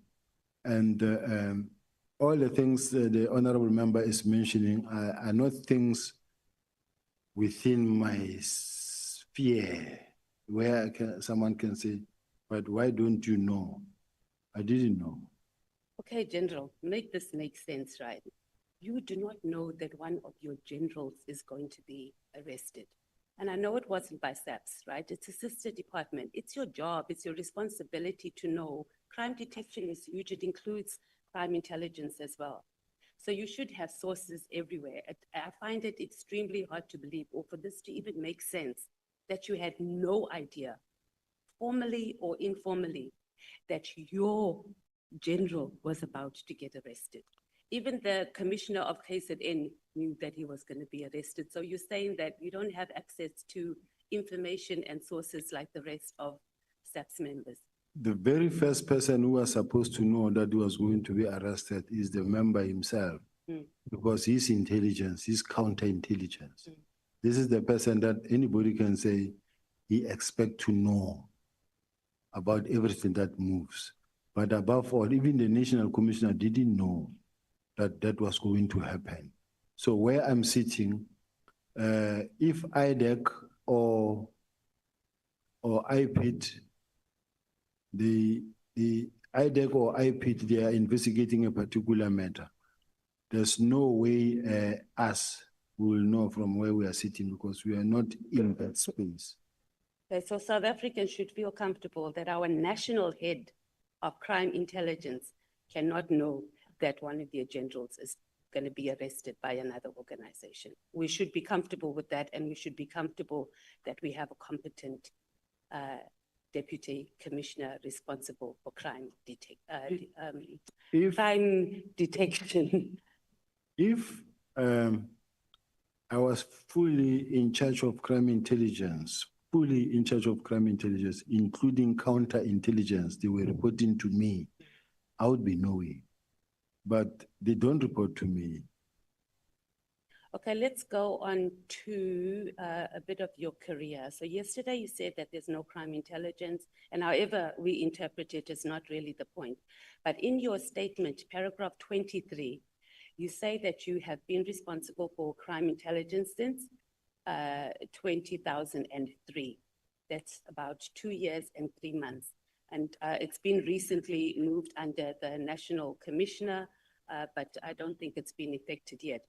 So what is your response that the failure of crime intelligence is actually a reflection of your role, which you partly spoke to, but I need you to speak to this more clearly and not go around and around the bush, please, General, that it is a reflection of your role as the Deputy National Commissioner of Crime Detection. Chair, I was looking for the page. The honorable member said page 23, paragraph 23. I'm not sure which page. Page? the page 49.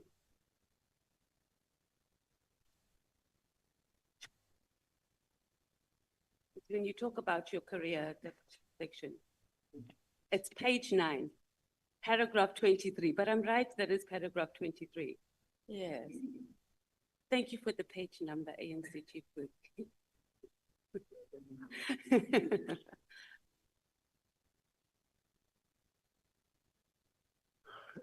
Yes, I'm there, Honorable Member. What is the question? Yeah, so you say there that you're responsible for crime intelligence. Now you're saying you're only partly and you're not fully. I do understand the issue of counterintelligence, but it's pretty much been in your office, or you've been responsible for it for over 2 years. I've been responsible for it for only 2 years, but it was then also taken away to report to the National Commissioner. But even then, when it was reporting to me, it had two dual reporting lines. In my case, they came to report to me that what they wanted me to know, and that what they didn't want me to know was going to be reported to the National Commissioner. It's not like I never complained about such. I complained many times about that, and that the lines of the reporting lines have been blurred, and this is creating problem for myself. And I challenged it many a times, but the bottom line is that everybody knows he was not reporting to me entirely. So would we agree that the issue here is SAP's officials? Yes, ma'am. You and the National Commissioner and also the Head of Crime Intelligence.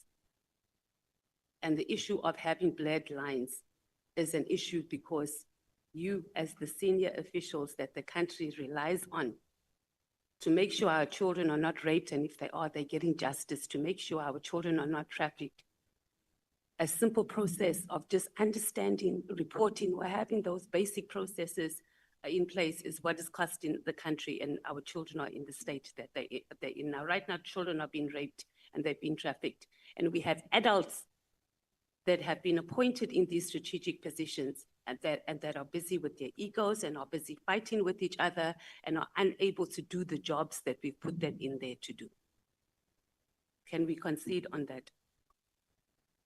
It's a long question, and I'm trying to understand the essence of the question. Can it be repeated in short, Councillor? Okay, I guess it is a bit Councillor, of Honorable Chair, Honorable Member. Yeah, I guess it is a bit of a political statement, but what I'm saying ultimately that we are in this mess is because they are the National Commissioner, yourself as head of crime detection, and then the head of crime intelligence cannot sit down and have a clear process to ensure that there are systems in place to make sure that we are detecting crime and that our children are getting justice when they've been raped and trafficked in the country. I think we are in this mess because of the press briefing, unfortunate press briefing that was done. That was not supposed to happen. That's how we find ourselves in this mess, because everyone has been doing their best to try to do what they can under the circumstances. And if that is the best, I don't know what's going to be good. Let's move on to your suspension and your dismissal related to the Zimbabwe matter. And this lasted about 7 years, according to your statement. You said that the prosecutor put it on record that he or she was instructed to put your case on the roll. Who gave that? Did you ask who gave the prosecutor that instruction? And if you didn't, why not? I thought the magistrate, because it was into the court record and that record is still there, it still exists. I thought the magistrate would ask who gave that instruction, and the magistrate just didn't take it further. Okay, but my question is, did you ask the prosecutor? No, I didn't, because I was represented. And you didn't ask your attorneys either to ask the prosecutor? No, to me, I was excited. And who was the prosecutor? Do you know? Do you remember? No. At this point in time, I forgot the name. Okay, would your legal team be able to access that information and give it to the Yes. committee? Because I think that is important, that we don't speak and we don't have names and people that we are able to follow up. Why is crime intelligence not efficiently capacitated to vet SAPS officials? It has been always the case. It's a challenge. I don't know why, but there are so many members that needs to be vetted that have not been vetted, and it could be because of the manpower or the budget. Yeah, I'm yes. not sure. But why is it not done? General, it can't be that, and we've been hearing this. I've just joined the police portfolio committee, and we've been hearing this issue of vetting since I've landed. And when I look back at previous annual reports, etc., it's the same thing. Why is it not being capacitated? And this falls under your division as well. It can't be that we have 7 members that are required to vet over 1,000 SAPS officials, and we expect this country and we expect SAPS to function when the very core, its foundation, is not working. Is it intentional? Is it intentional that just vetting, if you fail at just vetting, it's a problem? So make us understand, make the nation understand, how is it that you are even failing to vet 1,000 officials every 5 years? I think crime intelligence is working very hard to recruit members. There is a process in place. They are recruiting. I may not have the statistics and the information where I'm sitting, but there is a drive to capacitate crime intelligence.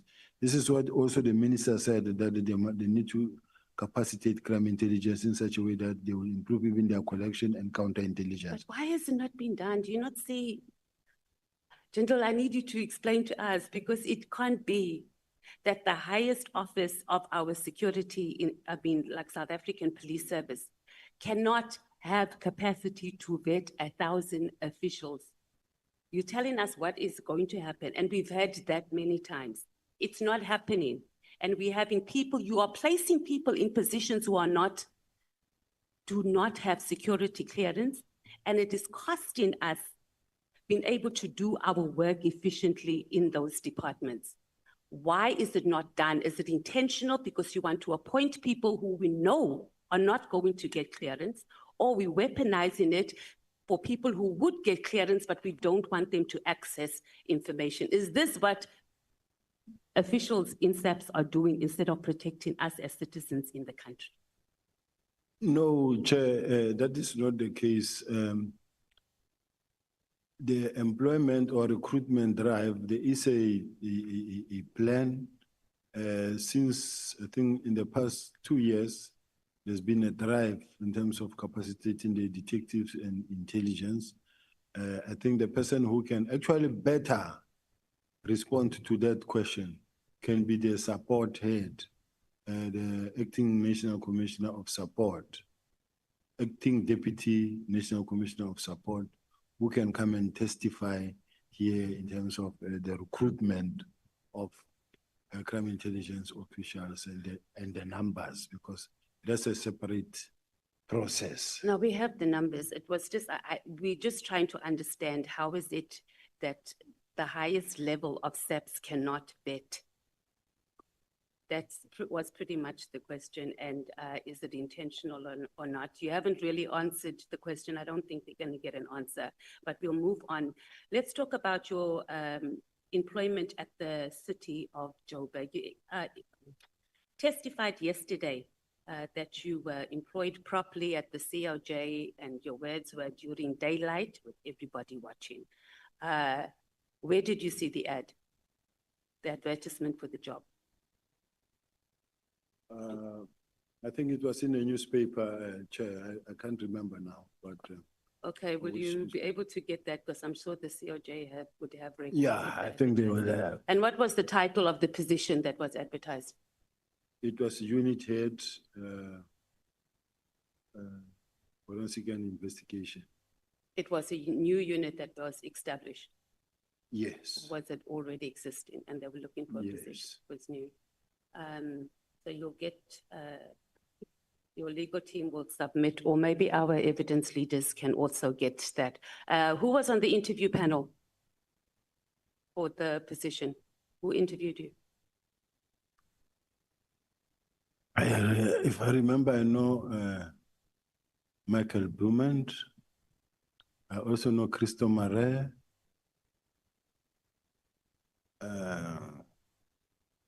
I've been long out of the city, and some of the people. So, but there was an interview panel. I think there was Trevor Fowler. Yeah, there was an interview panel. So we can also access that information, evidence leaders. I'm sure the COJ would still have that. Did you sign an offer of employment letter? Yes. You did. And we'll also need to get a copy of that. The letter, did it state what your salary was going to be? Do you remember? Yes. Okay. The appointment was approved by council. Yes.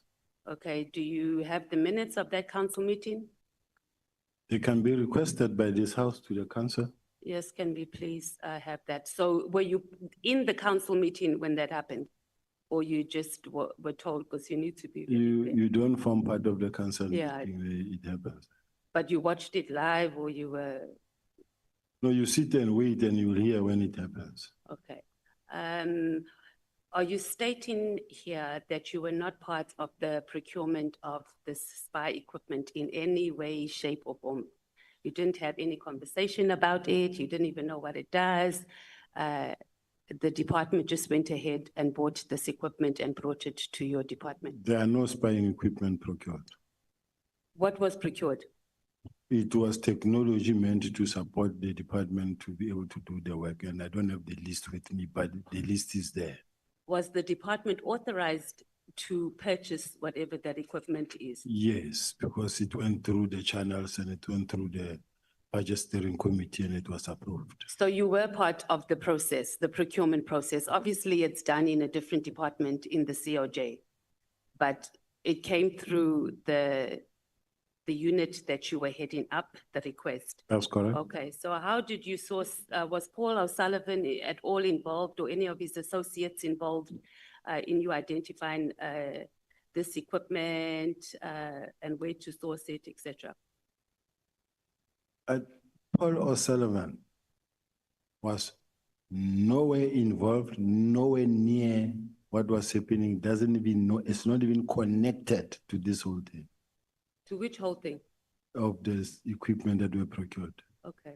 And how did you think that what made you determine, or what analysis was done to determine that you needed this equipment? Because we got testimony that I think it was the general who said, the KZN commissioner who said, and I know you're going to say that not everything he says is true, so that's why I'm asking you that that equipment that was bought in the COJ, whether it's spy equipment or whatever, surveillance, whatever it's called, the city does not have authority to procure it. What do you say to that? He doesn't know what he's talking about, that one. And then the letter that was sent to the Minister of Police, Becky Cele, by the Executive Director of the City of Joburg about you. Did the Minister speak to you about the matter? No. Not at all? Not Did at- you know that a letter was sent to the Minister? I think I got to hear about it. And to me, it was not really a worry because I do have investigations on the same individuals that were running. So it's a political space. And when a person writes a letter, it does not necessarily mean that he's right. He had no right to even write that letter. He had no right even now to write a letter, whether to this committee, whether it's to Nhlanhla or wherever. It's just people who, some of these people will follow you to the grave. Even when you left them many years ago, but you find people who just rise up and follow you. Even when you're not focusing on them, they just chase after you. So it does not necessarily mean that that letter that he wrote carries any significant role because he himself was being investigated. But you're for crime. deflecting now, we're talking about the contents of the letter. We're not talking about what his situation is and investigating. So if you bring it in politics, it means that you were also descended into a political space. Why would they want to deal with you politically? Because, as I say, the city of Joburg is a political space. And then if these are the people that don't want to be investigated themselves and they start attacking you as the person who's in charge of the investigation, it's unfortunate. And I think, Honorable Member, I wish that I could also be protected from your side as well, because it shouldn't be like I'm already guilty and what they wrote about me is right. But we're asking you, General, we're not saying that it is. Yeah, the only problem is that these people who are sitting in their corner because they don't want to be investigated, they don't want to be vetted, and they But do Leto, this. do you see what you're doing? You're not saying it's not true because of X, Y, and Z. You are telling us about their situation. You're saying, were you investigating them, yes or no? What they are saying is true, yes or no? I think those are the questions rather than deflecting and putting it on them. We're dealing on what they said about you. Are you saying it's not true, it was dealt with? Let's deal with that. It's the not true. contents of the letter. Saying that they don't have permission or they're not qualified to write the letters, neither here or there. We're talking about whether it was, number one, done, whether you knew about it, and what your position is. So who, the public protector made a recommendation, who lodged the complaint, number one, to the public protector? Then speak to me who opened the case based on the public protector's recommendations, and what was the reason that the prosecutor declined to prosecute the case? What I know,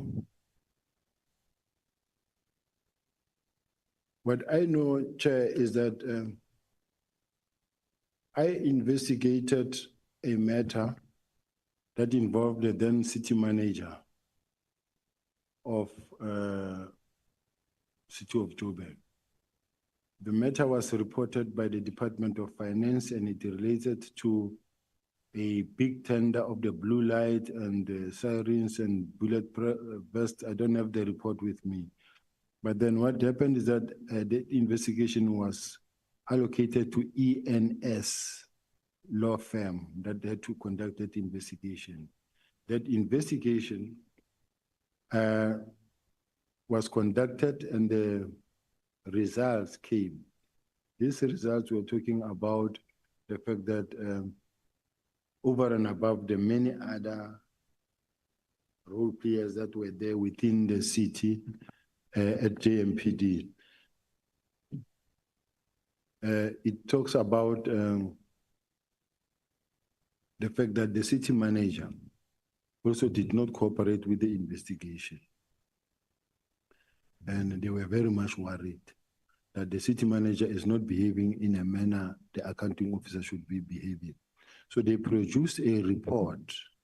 That report that was produced, and it's a report that I, as the head of group forensics, also had to sign and submit. He was very angry to an extent that he wrote a letter wherein he wrote this letter that says, if I can read, that says a directive in terms of section 55, subsection 1 of the MSA of 200 in respect of notice to withdraw the delegation of the head of GFIS and public communication of matters that have not been tabled before the council. The above matter refers, the city manager's office is disturbed by the contents of the letter issued by yourself, where you suggest that by withdrawing from you the powers which in terms of legislation are assigned to the head of administration and accounting officer that prevented your department from performing its function. We also noted nefarious statements which you are peddled in the media that our notice of withdrawal of your delegation communicated signal to suspend you when in actual fact we are trying to protect the interest of the city. So I don't know, I can read this letter on and on, but what I wanted to say is that I went to court and the court ruled in my favor. and the powers of group forensics were given back to group forensics. In other words, the city manager working with Mesuli Mlandu, when they attempted to take back the powers of this from group forensics, they said group forensics does not have the power to investigate them. And they took away their powers, and I went to court and the court ruled in my favor.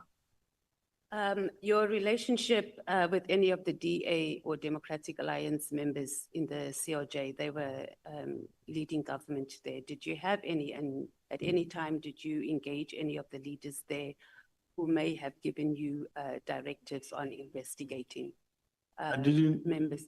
I didn't have any relationship with anybody in the DA. None of them? You've never had meetings, engaged any of their leaders? No. The mayor, any of the MMCs?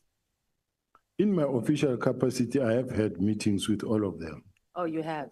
In my capacity Yes, as that's what I'm saying, in your capacity, and where you could have given directives on how to proceed with the city manager. You know, that's a very strategic position. So when new leadership come in, that's the first position that they want to take over. So I was just trying to establish if you might have gotten some political interference on pursuing that case. I'm not saying, or I'm not commenting on the city manager, whether he did right or did wrong. I'm just asking if there was any interference or push for you to deal with the city manager from the political party that was running the municipality. So I never had any political interference at all.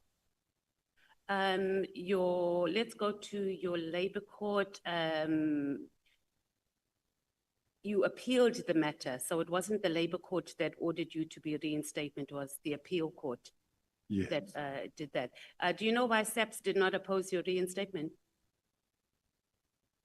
Because there was nothing to oppose. Is that sort of a practice there in SAPS that they would just not even show up or not withdraw the case, whether there was a case or whether there wasn't? In your experience, because you've been in the police In my force. experience normally, and which I find to be wrong. Because there is law in this country, I take it that all of us, there's equality before the law, and those that are employed, those that are seniors in the workplace must really also adhere to the law. Let's say, for an example, we've got the generals, lieutenant generals who are out today, who've been suspended, others fired, and they went to court and they won the cases. But they are not being allowed to come back simply because the current management feels that, no, we don't want them back. Now, even when the court says they must come back, and the management will say, no, but we don't want them. They go to court, they win, and then another one will say, but we are reviewing. I don't think it's a fair process. It's abuse of power in this situation, because we all have careers, we all have children, we have families. But if you are today in a powerful position and you do what you do to fellow human beings who's got children and families as well, I think it's not a fair process. And and even this house must assist to get this right, this thing right. Okay, you didn't really answer the question on why do you think SAPS, I guess you did answer it in a way when you said that there was no case. And my question was it common practice for SAPS just not to show up, to make representation? And you are telling us about members that have been, but I think we can park it. I can accept your response. Can I respond to that? It's not because of it's a common practice. Okay, then that's fine. You're saying it's not common. Do you want to explain why you're saying it's not a common practice? Chair, in my case, do know that as a result of my arrest on Richard Mdluli, and then we were all removed. I was removed on a matter I was not involved in. I never participated in the illegal rendition of the Zimbabweans. I was not there. And that is why even when I went to court, the court ruled in my favor. And they refused to accept back. I went, all the courts ruled in my favor. And when I went to the labor court, because the whole idea, even now what is happening is that they say, no, fire him, fire him. You will fight from outside. You will fight from outside, but with the time you come back, you are over age already. This is how we're hurting each other.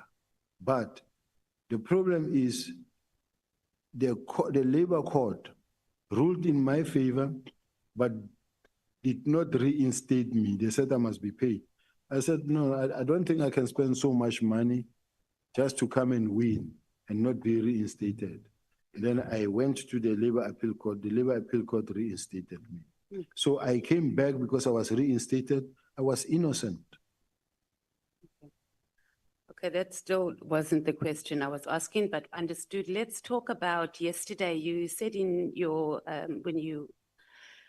in your statement yesterday or your evidence, you said that Mr. Brown received the news about the disbandment of PK because we were talking about those WhatsApp messages between him and Kat Nhlanhla through media reports. Do you have evidence of when the media first reported about the disbandment? Because it appears that the first reporting was by a SABC journalist on the 2nd of January, and their messages was on the 31st of December, if I'm not mistaken. I think it was on the 31st of December, after it was released, somewhere there. I'm not sure when exactly. Okay, but if you're going to give evidence that you felt very confident that they got that information via media reports and not through any internal processes between the minister's office and between SAPS. So you're going to have to give us where that could have been found on social media or where that report is. Because when we checked, the first thing we saw was on the 2nd of January, and it was a screenshot of the disbandment letter. So you don't have to do it right now. You can ask your attorneys to be able to support that, because that was the evidence that you gave yesterday. You also said that Brown Mkhwanazi, not Mkhwanazi, was like an informer to you. So if this was the case, are you at liberty to disclose what sort of information he would supply to you, Brown Mkhwanazi? I did say that he informed me more of information around my the fact that he knows that there are people who are planning to really push me out of the police. This is what I said. But he also, the General Mkhwanazi also said that he said the same thing to him. So Yes. you didn't, so at your level, General, someone just comes and they says that and you just believe it. And you don't see that he could also just be pushing information, as you were just saying earlier about how people peddle information and plot people against each other. I do listen, and as to what I do with it, it's for me now to see how I deal with the information. But Okay, so you used him for your personal survival in SAPS, because he seemed to have information both through government, or well, I guess the executive, and I didn't use him. Yes, and when he called, I listened. okay. Let's talk about, you said you were doing operations in Cape Town, and this was around the same time as the ANC's January 8th, 2025 celebrations. Was it something that was planned or pre-planned? That you arranged your operations, or you arranged your operations in Cape Town around the period of the ANC's January 8th? January 8th is a yearly event of the African National Congress.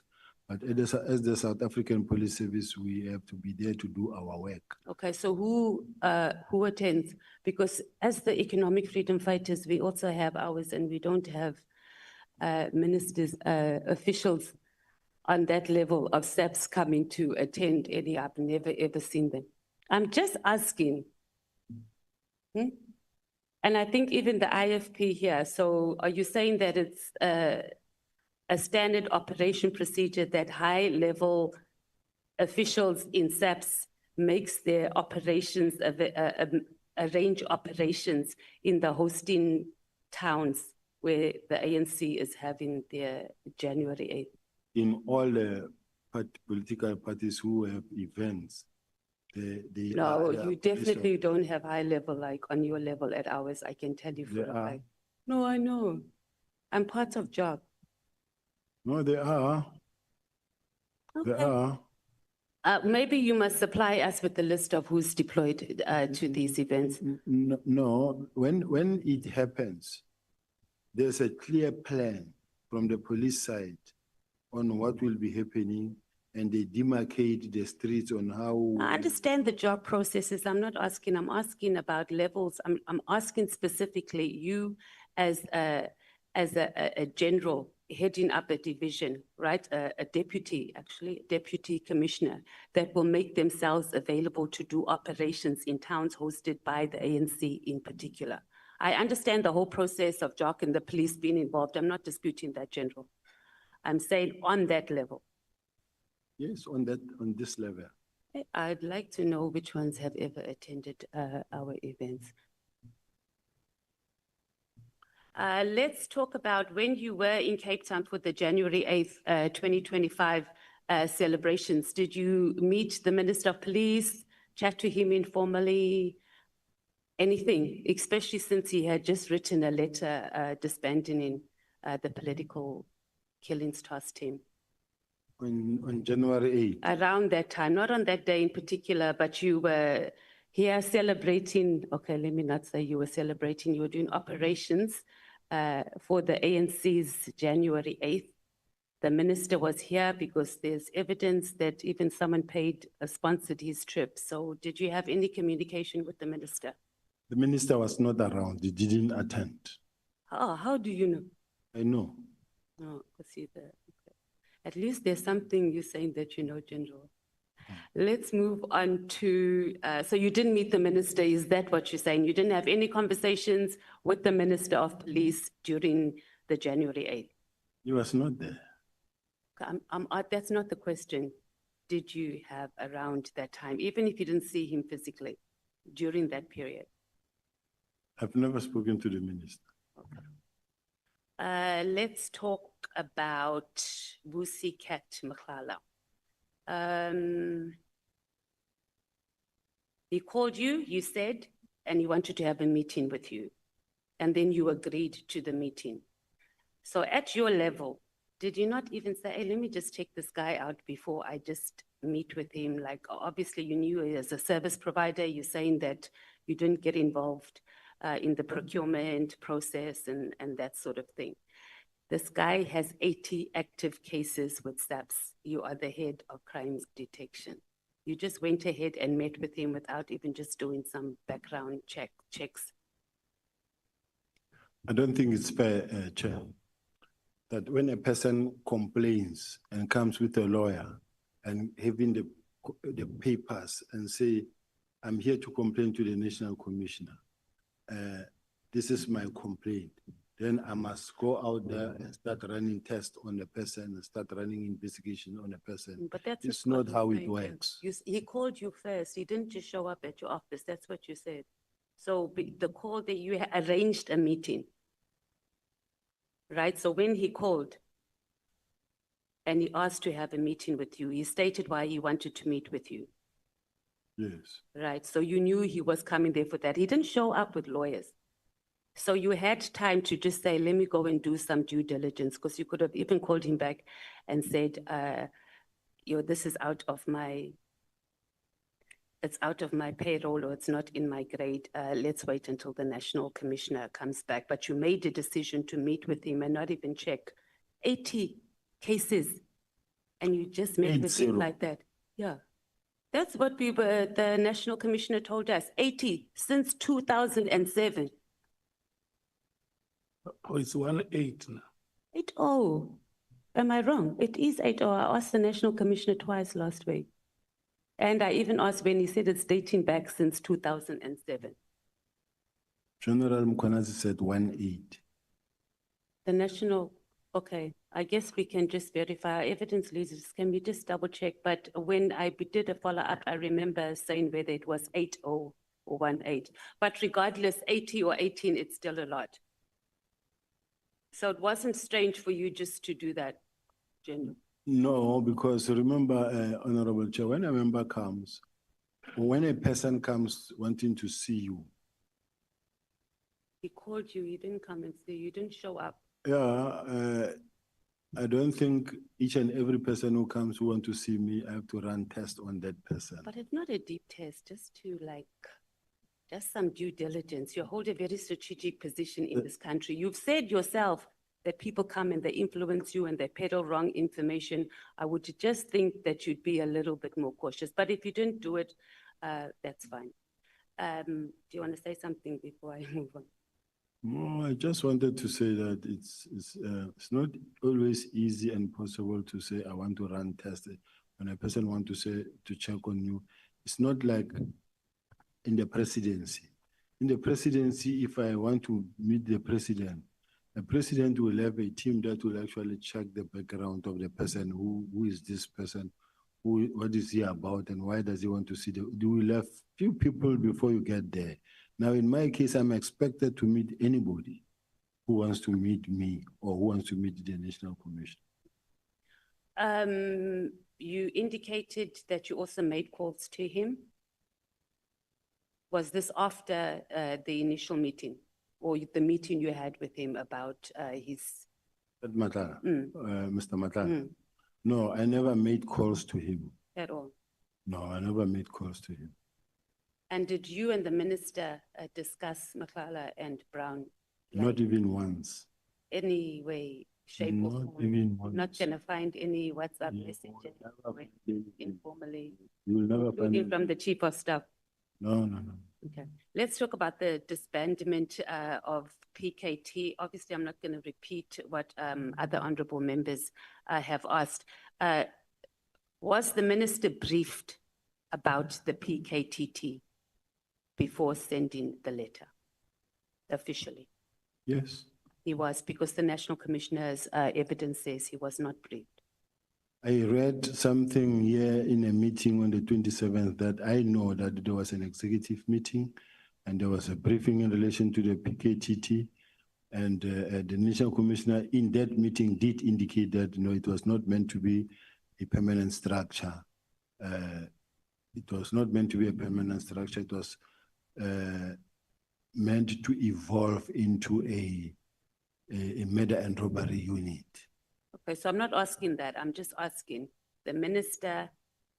So you're saying that the National Commissioner gave wrong evidence before this commission, and maybe our evidence leaders can just check in his statement, because he said the minister did not receive a briefing from anyone officially in SAPS about the PKTT. That's why he was shocked that the decision was made. So you are saying that the minister had received it. Were you part of the meeting? Yes. You were. Yes. And you were satisfied, or you are satisfied that the minister was properly informed, not about whether it wasn't supposed to be a permanent arrangement, whether he was briefed properly about the PKTT to make an informed decision. If an honorable member is talking about not about that letter, then I can't say I know. No, that not the minister. letter. I'm saying before this letter arrived, was sent on the 31st. I'm saying, was there a briefing? The fact that there was such a discussion in college, it means it was a briefing.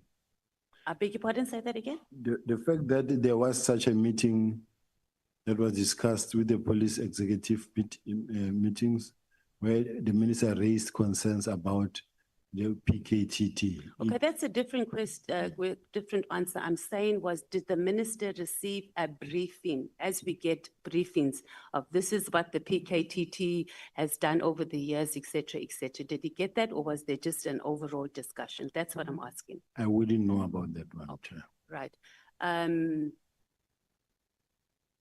Did you have any discussions with the minister, with Brown or with Kat about informally, formally about the disbandment of PKTT before it happened? It never happened. So you didn't, okay.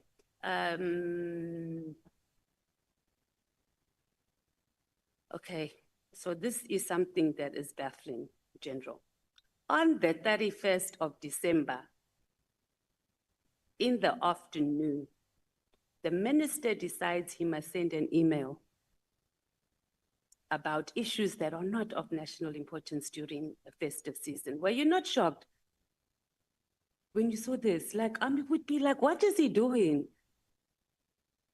So when you saw this letter on the day that you saw it, did you not think, okay, this thing is on the 31st?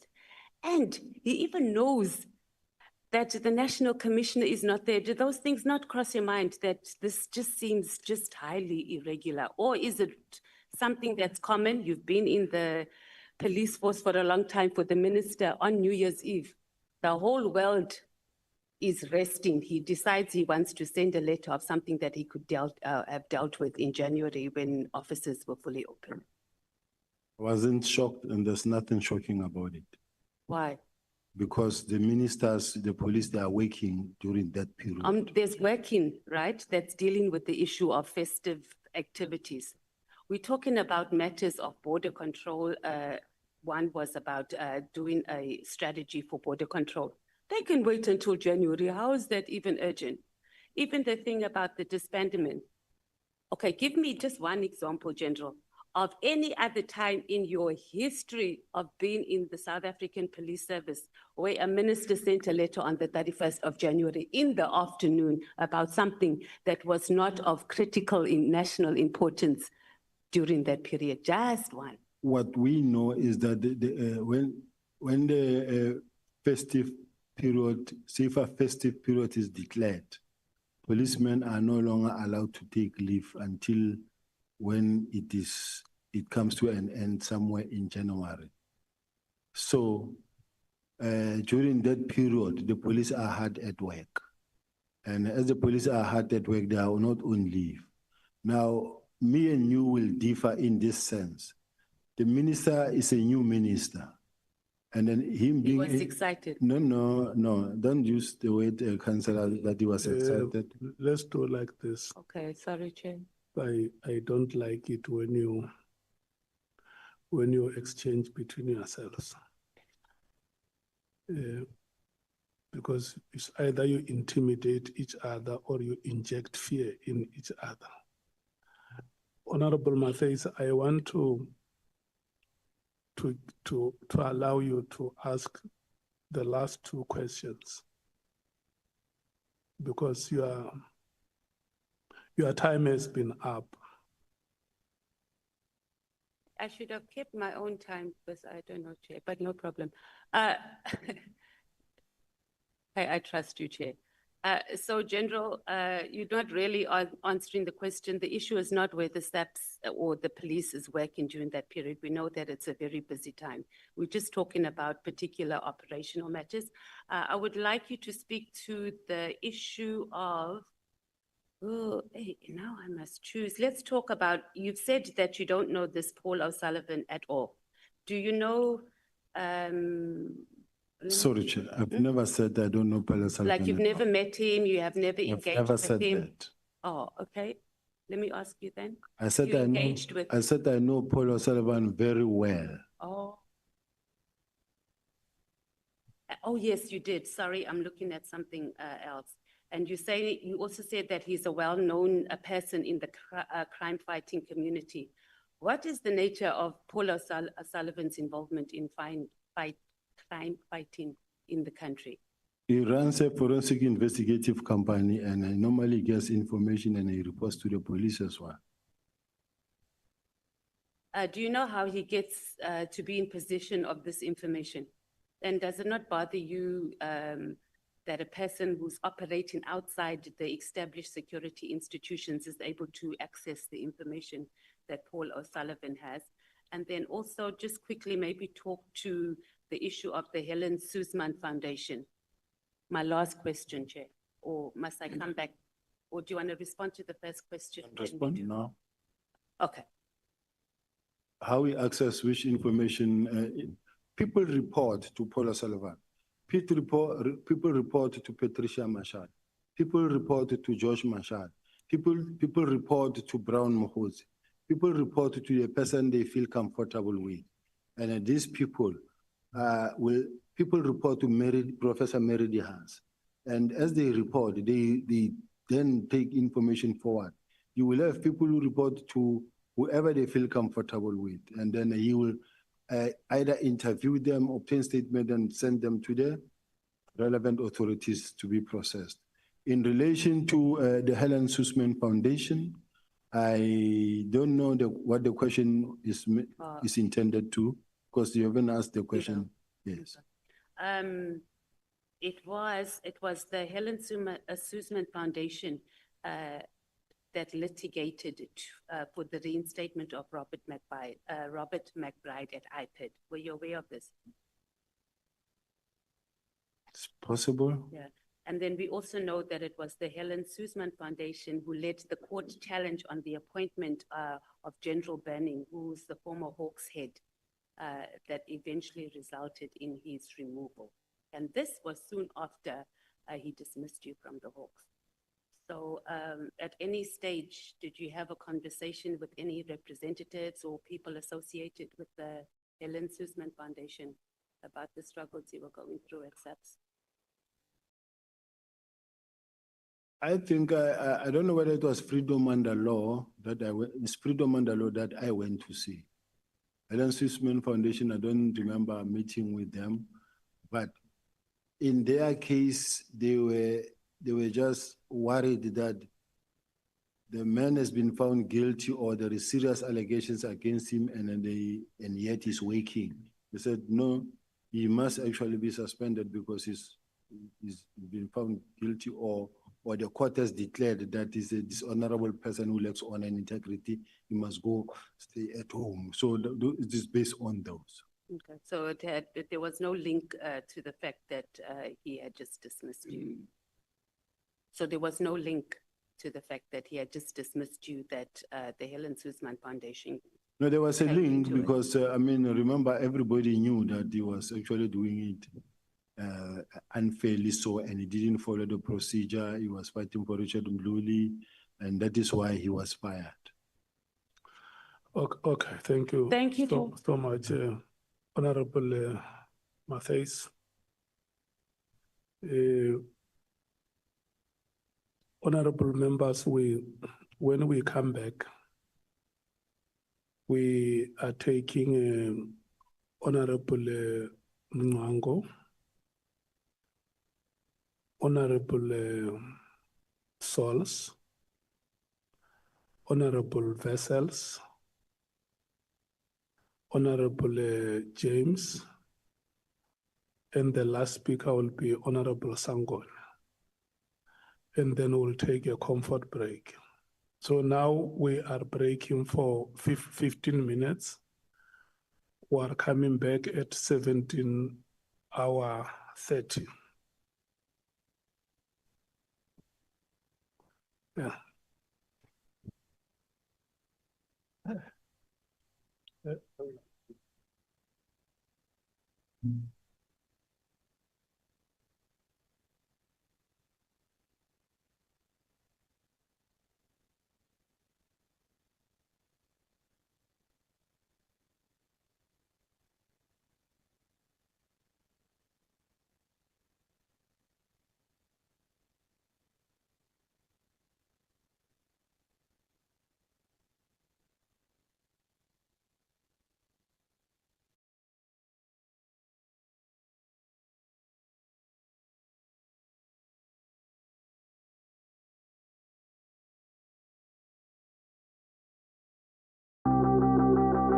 Two exciting brands have come together to create one powerful partnership. Feel every turn, every heartbeat, every triumph like never before. Join us and get on track for an unbeatable season.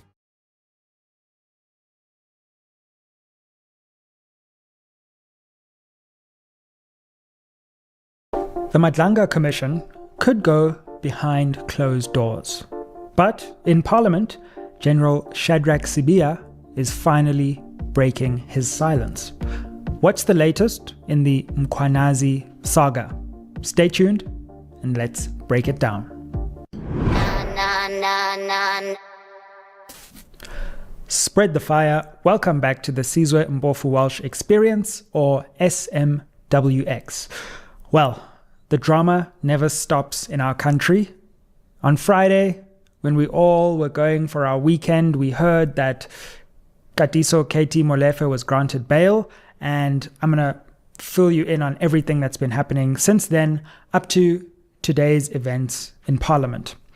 So, let's begin by talking about the Nhlanhla Commission, then I'll move on to Shadrack Sibiya's evidence before Parliament, which at the time of recording is still going on. Now, we heard from the Nhlanhla Commission that they want to go effectively in secret for some secret hearings that they say are too sensitive for the public to hear. I want you to take a look at this clip, which explains how media organizations have challenged that decision because they want this to be public. Have a look at this. The intimation that the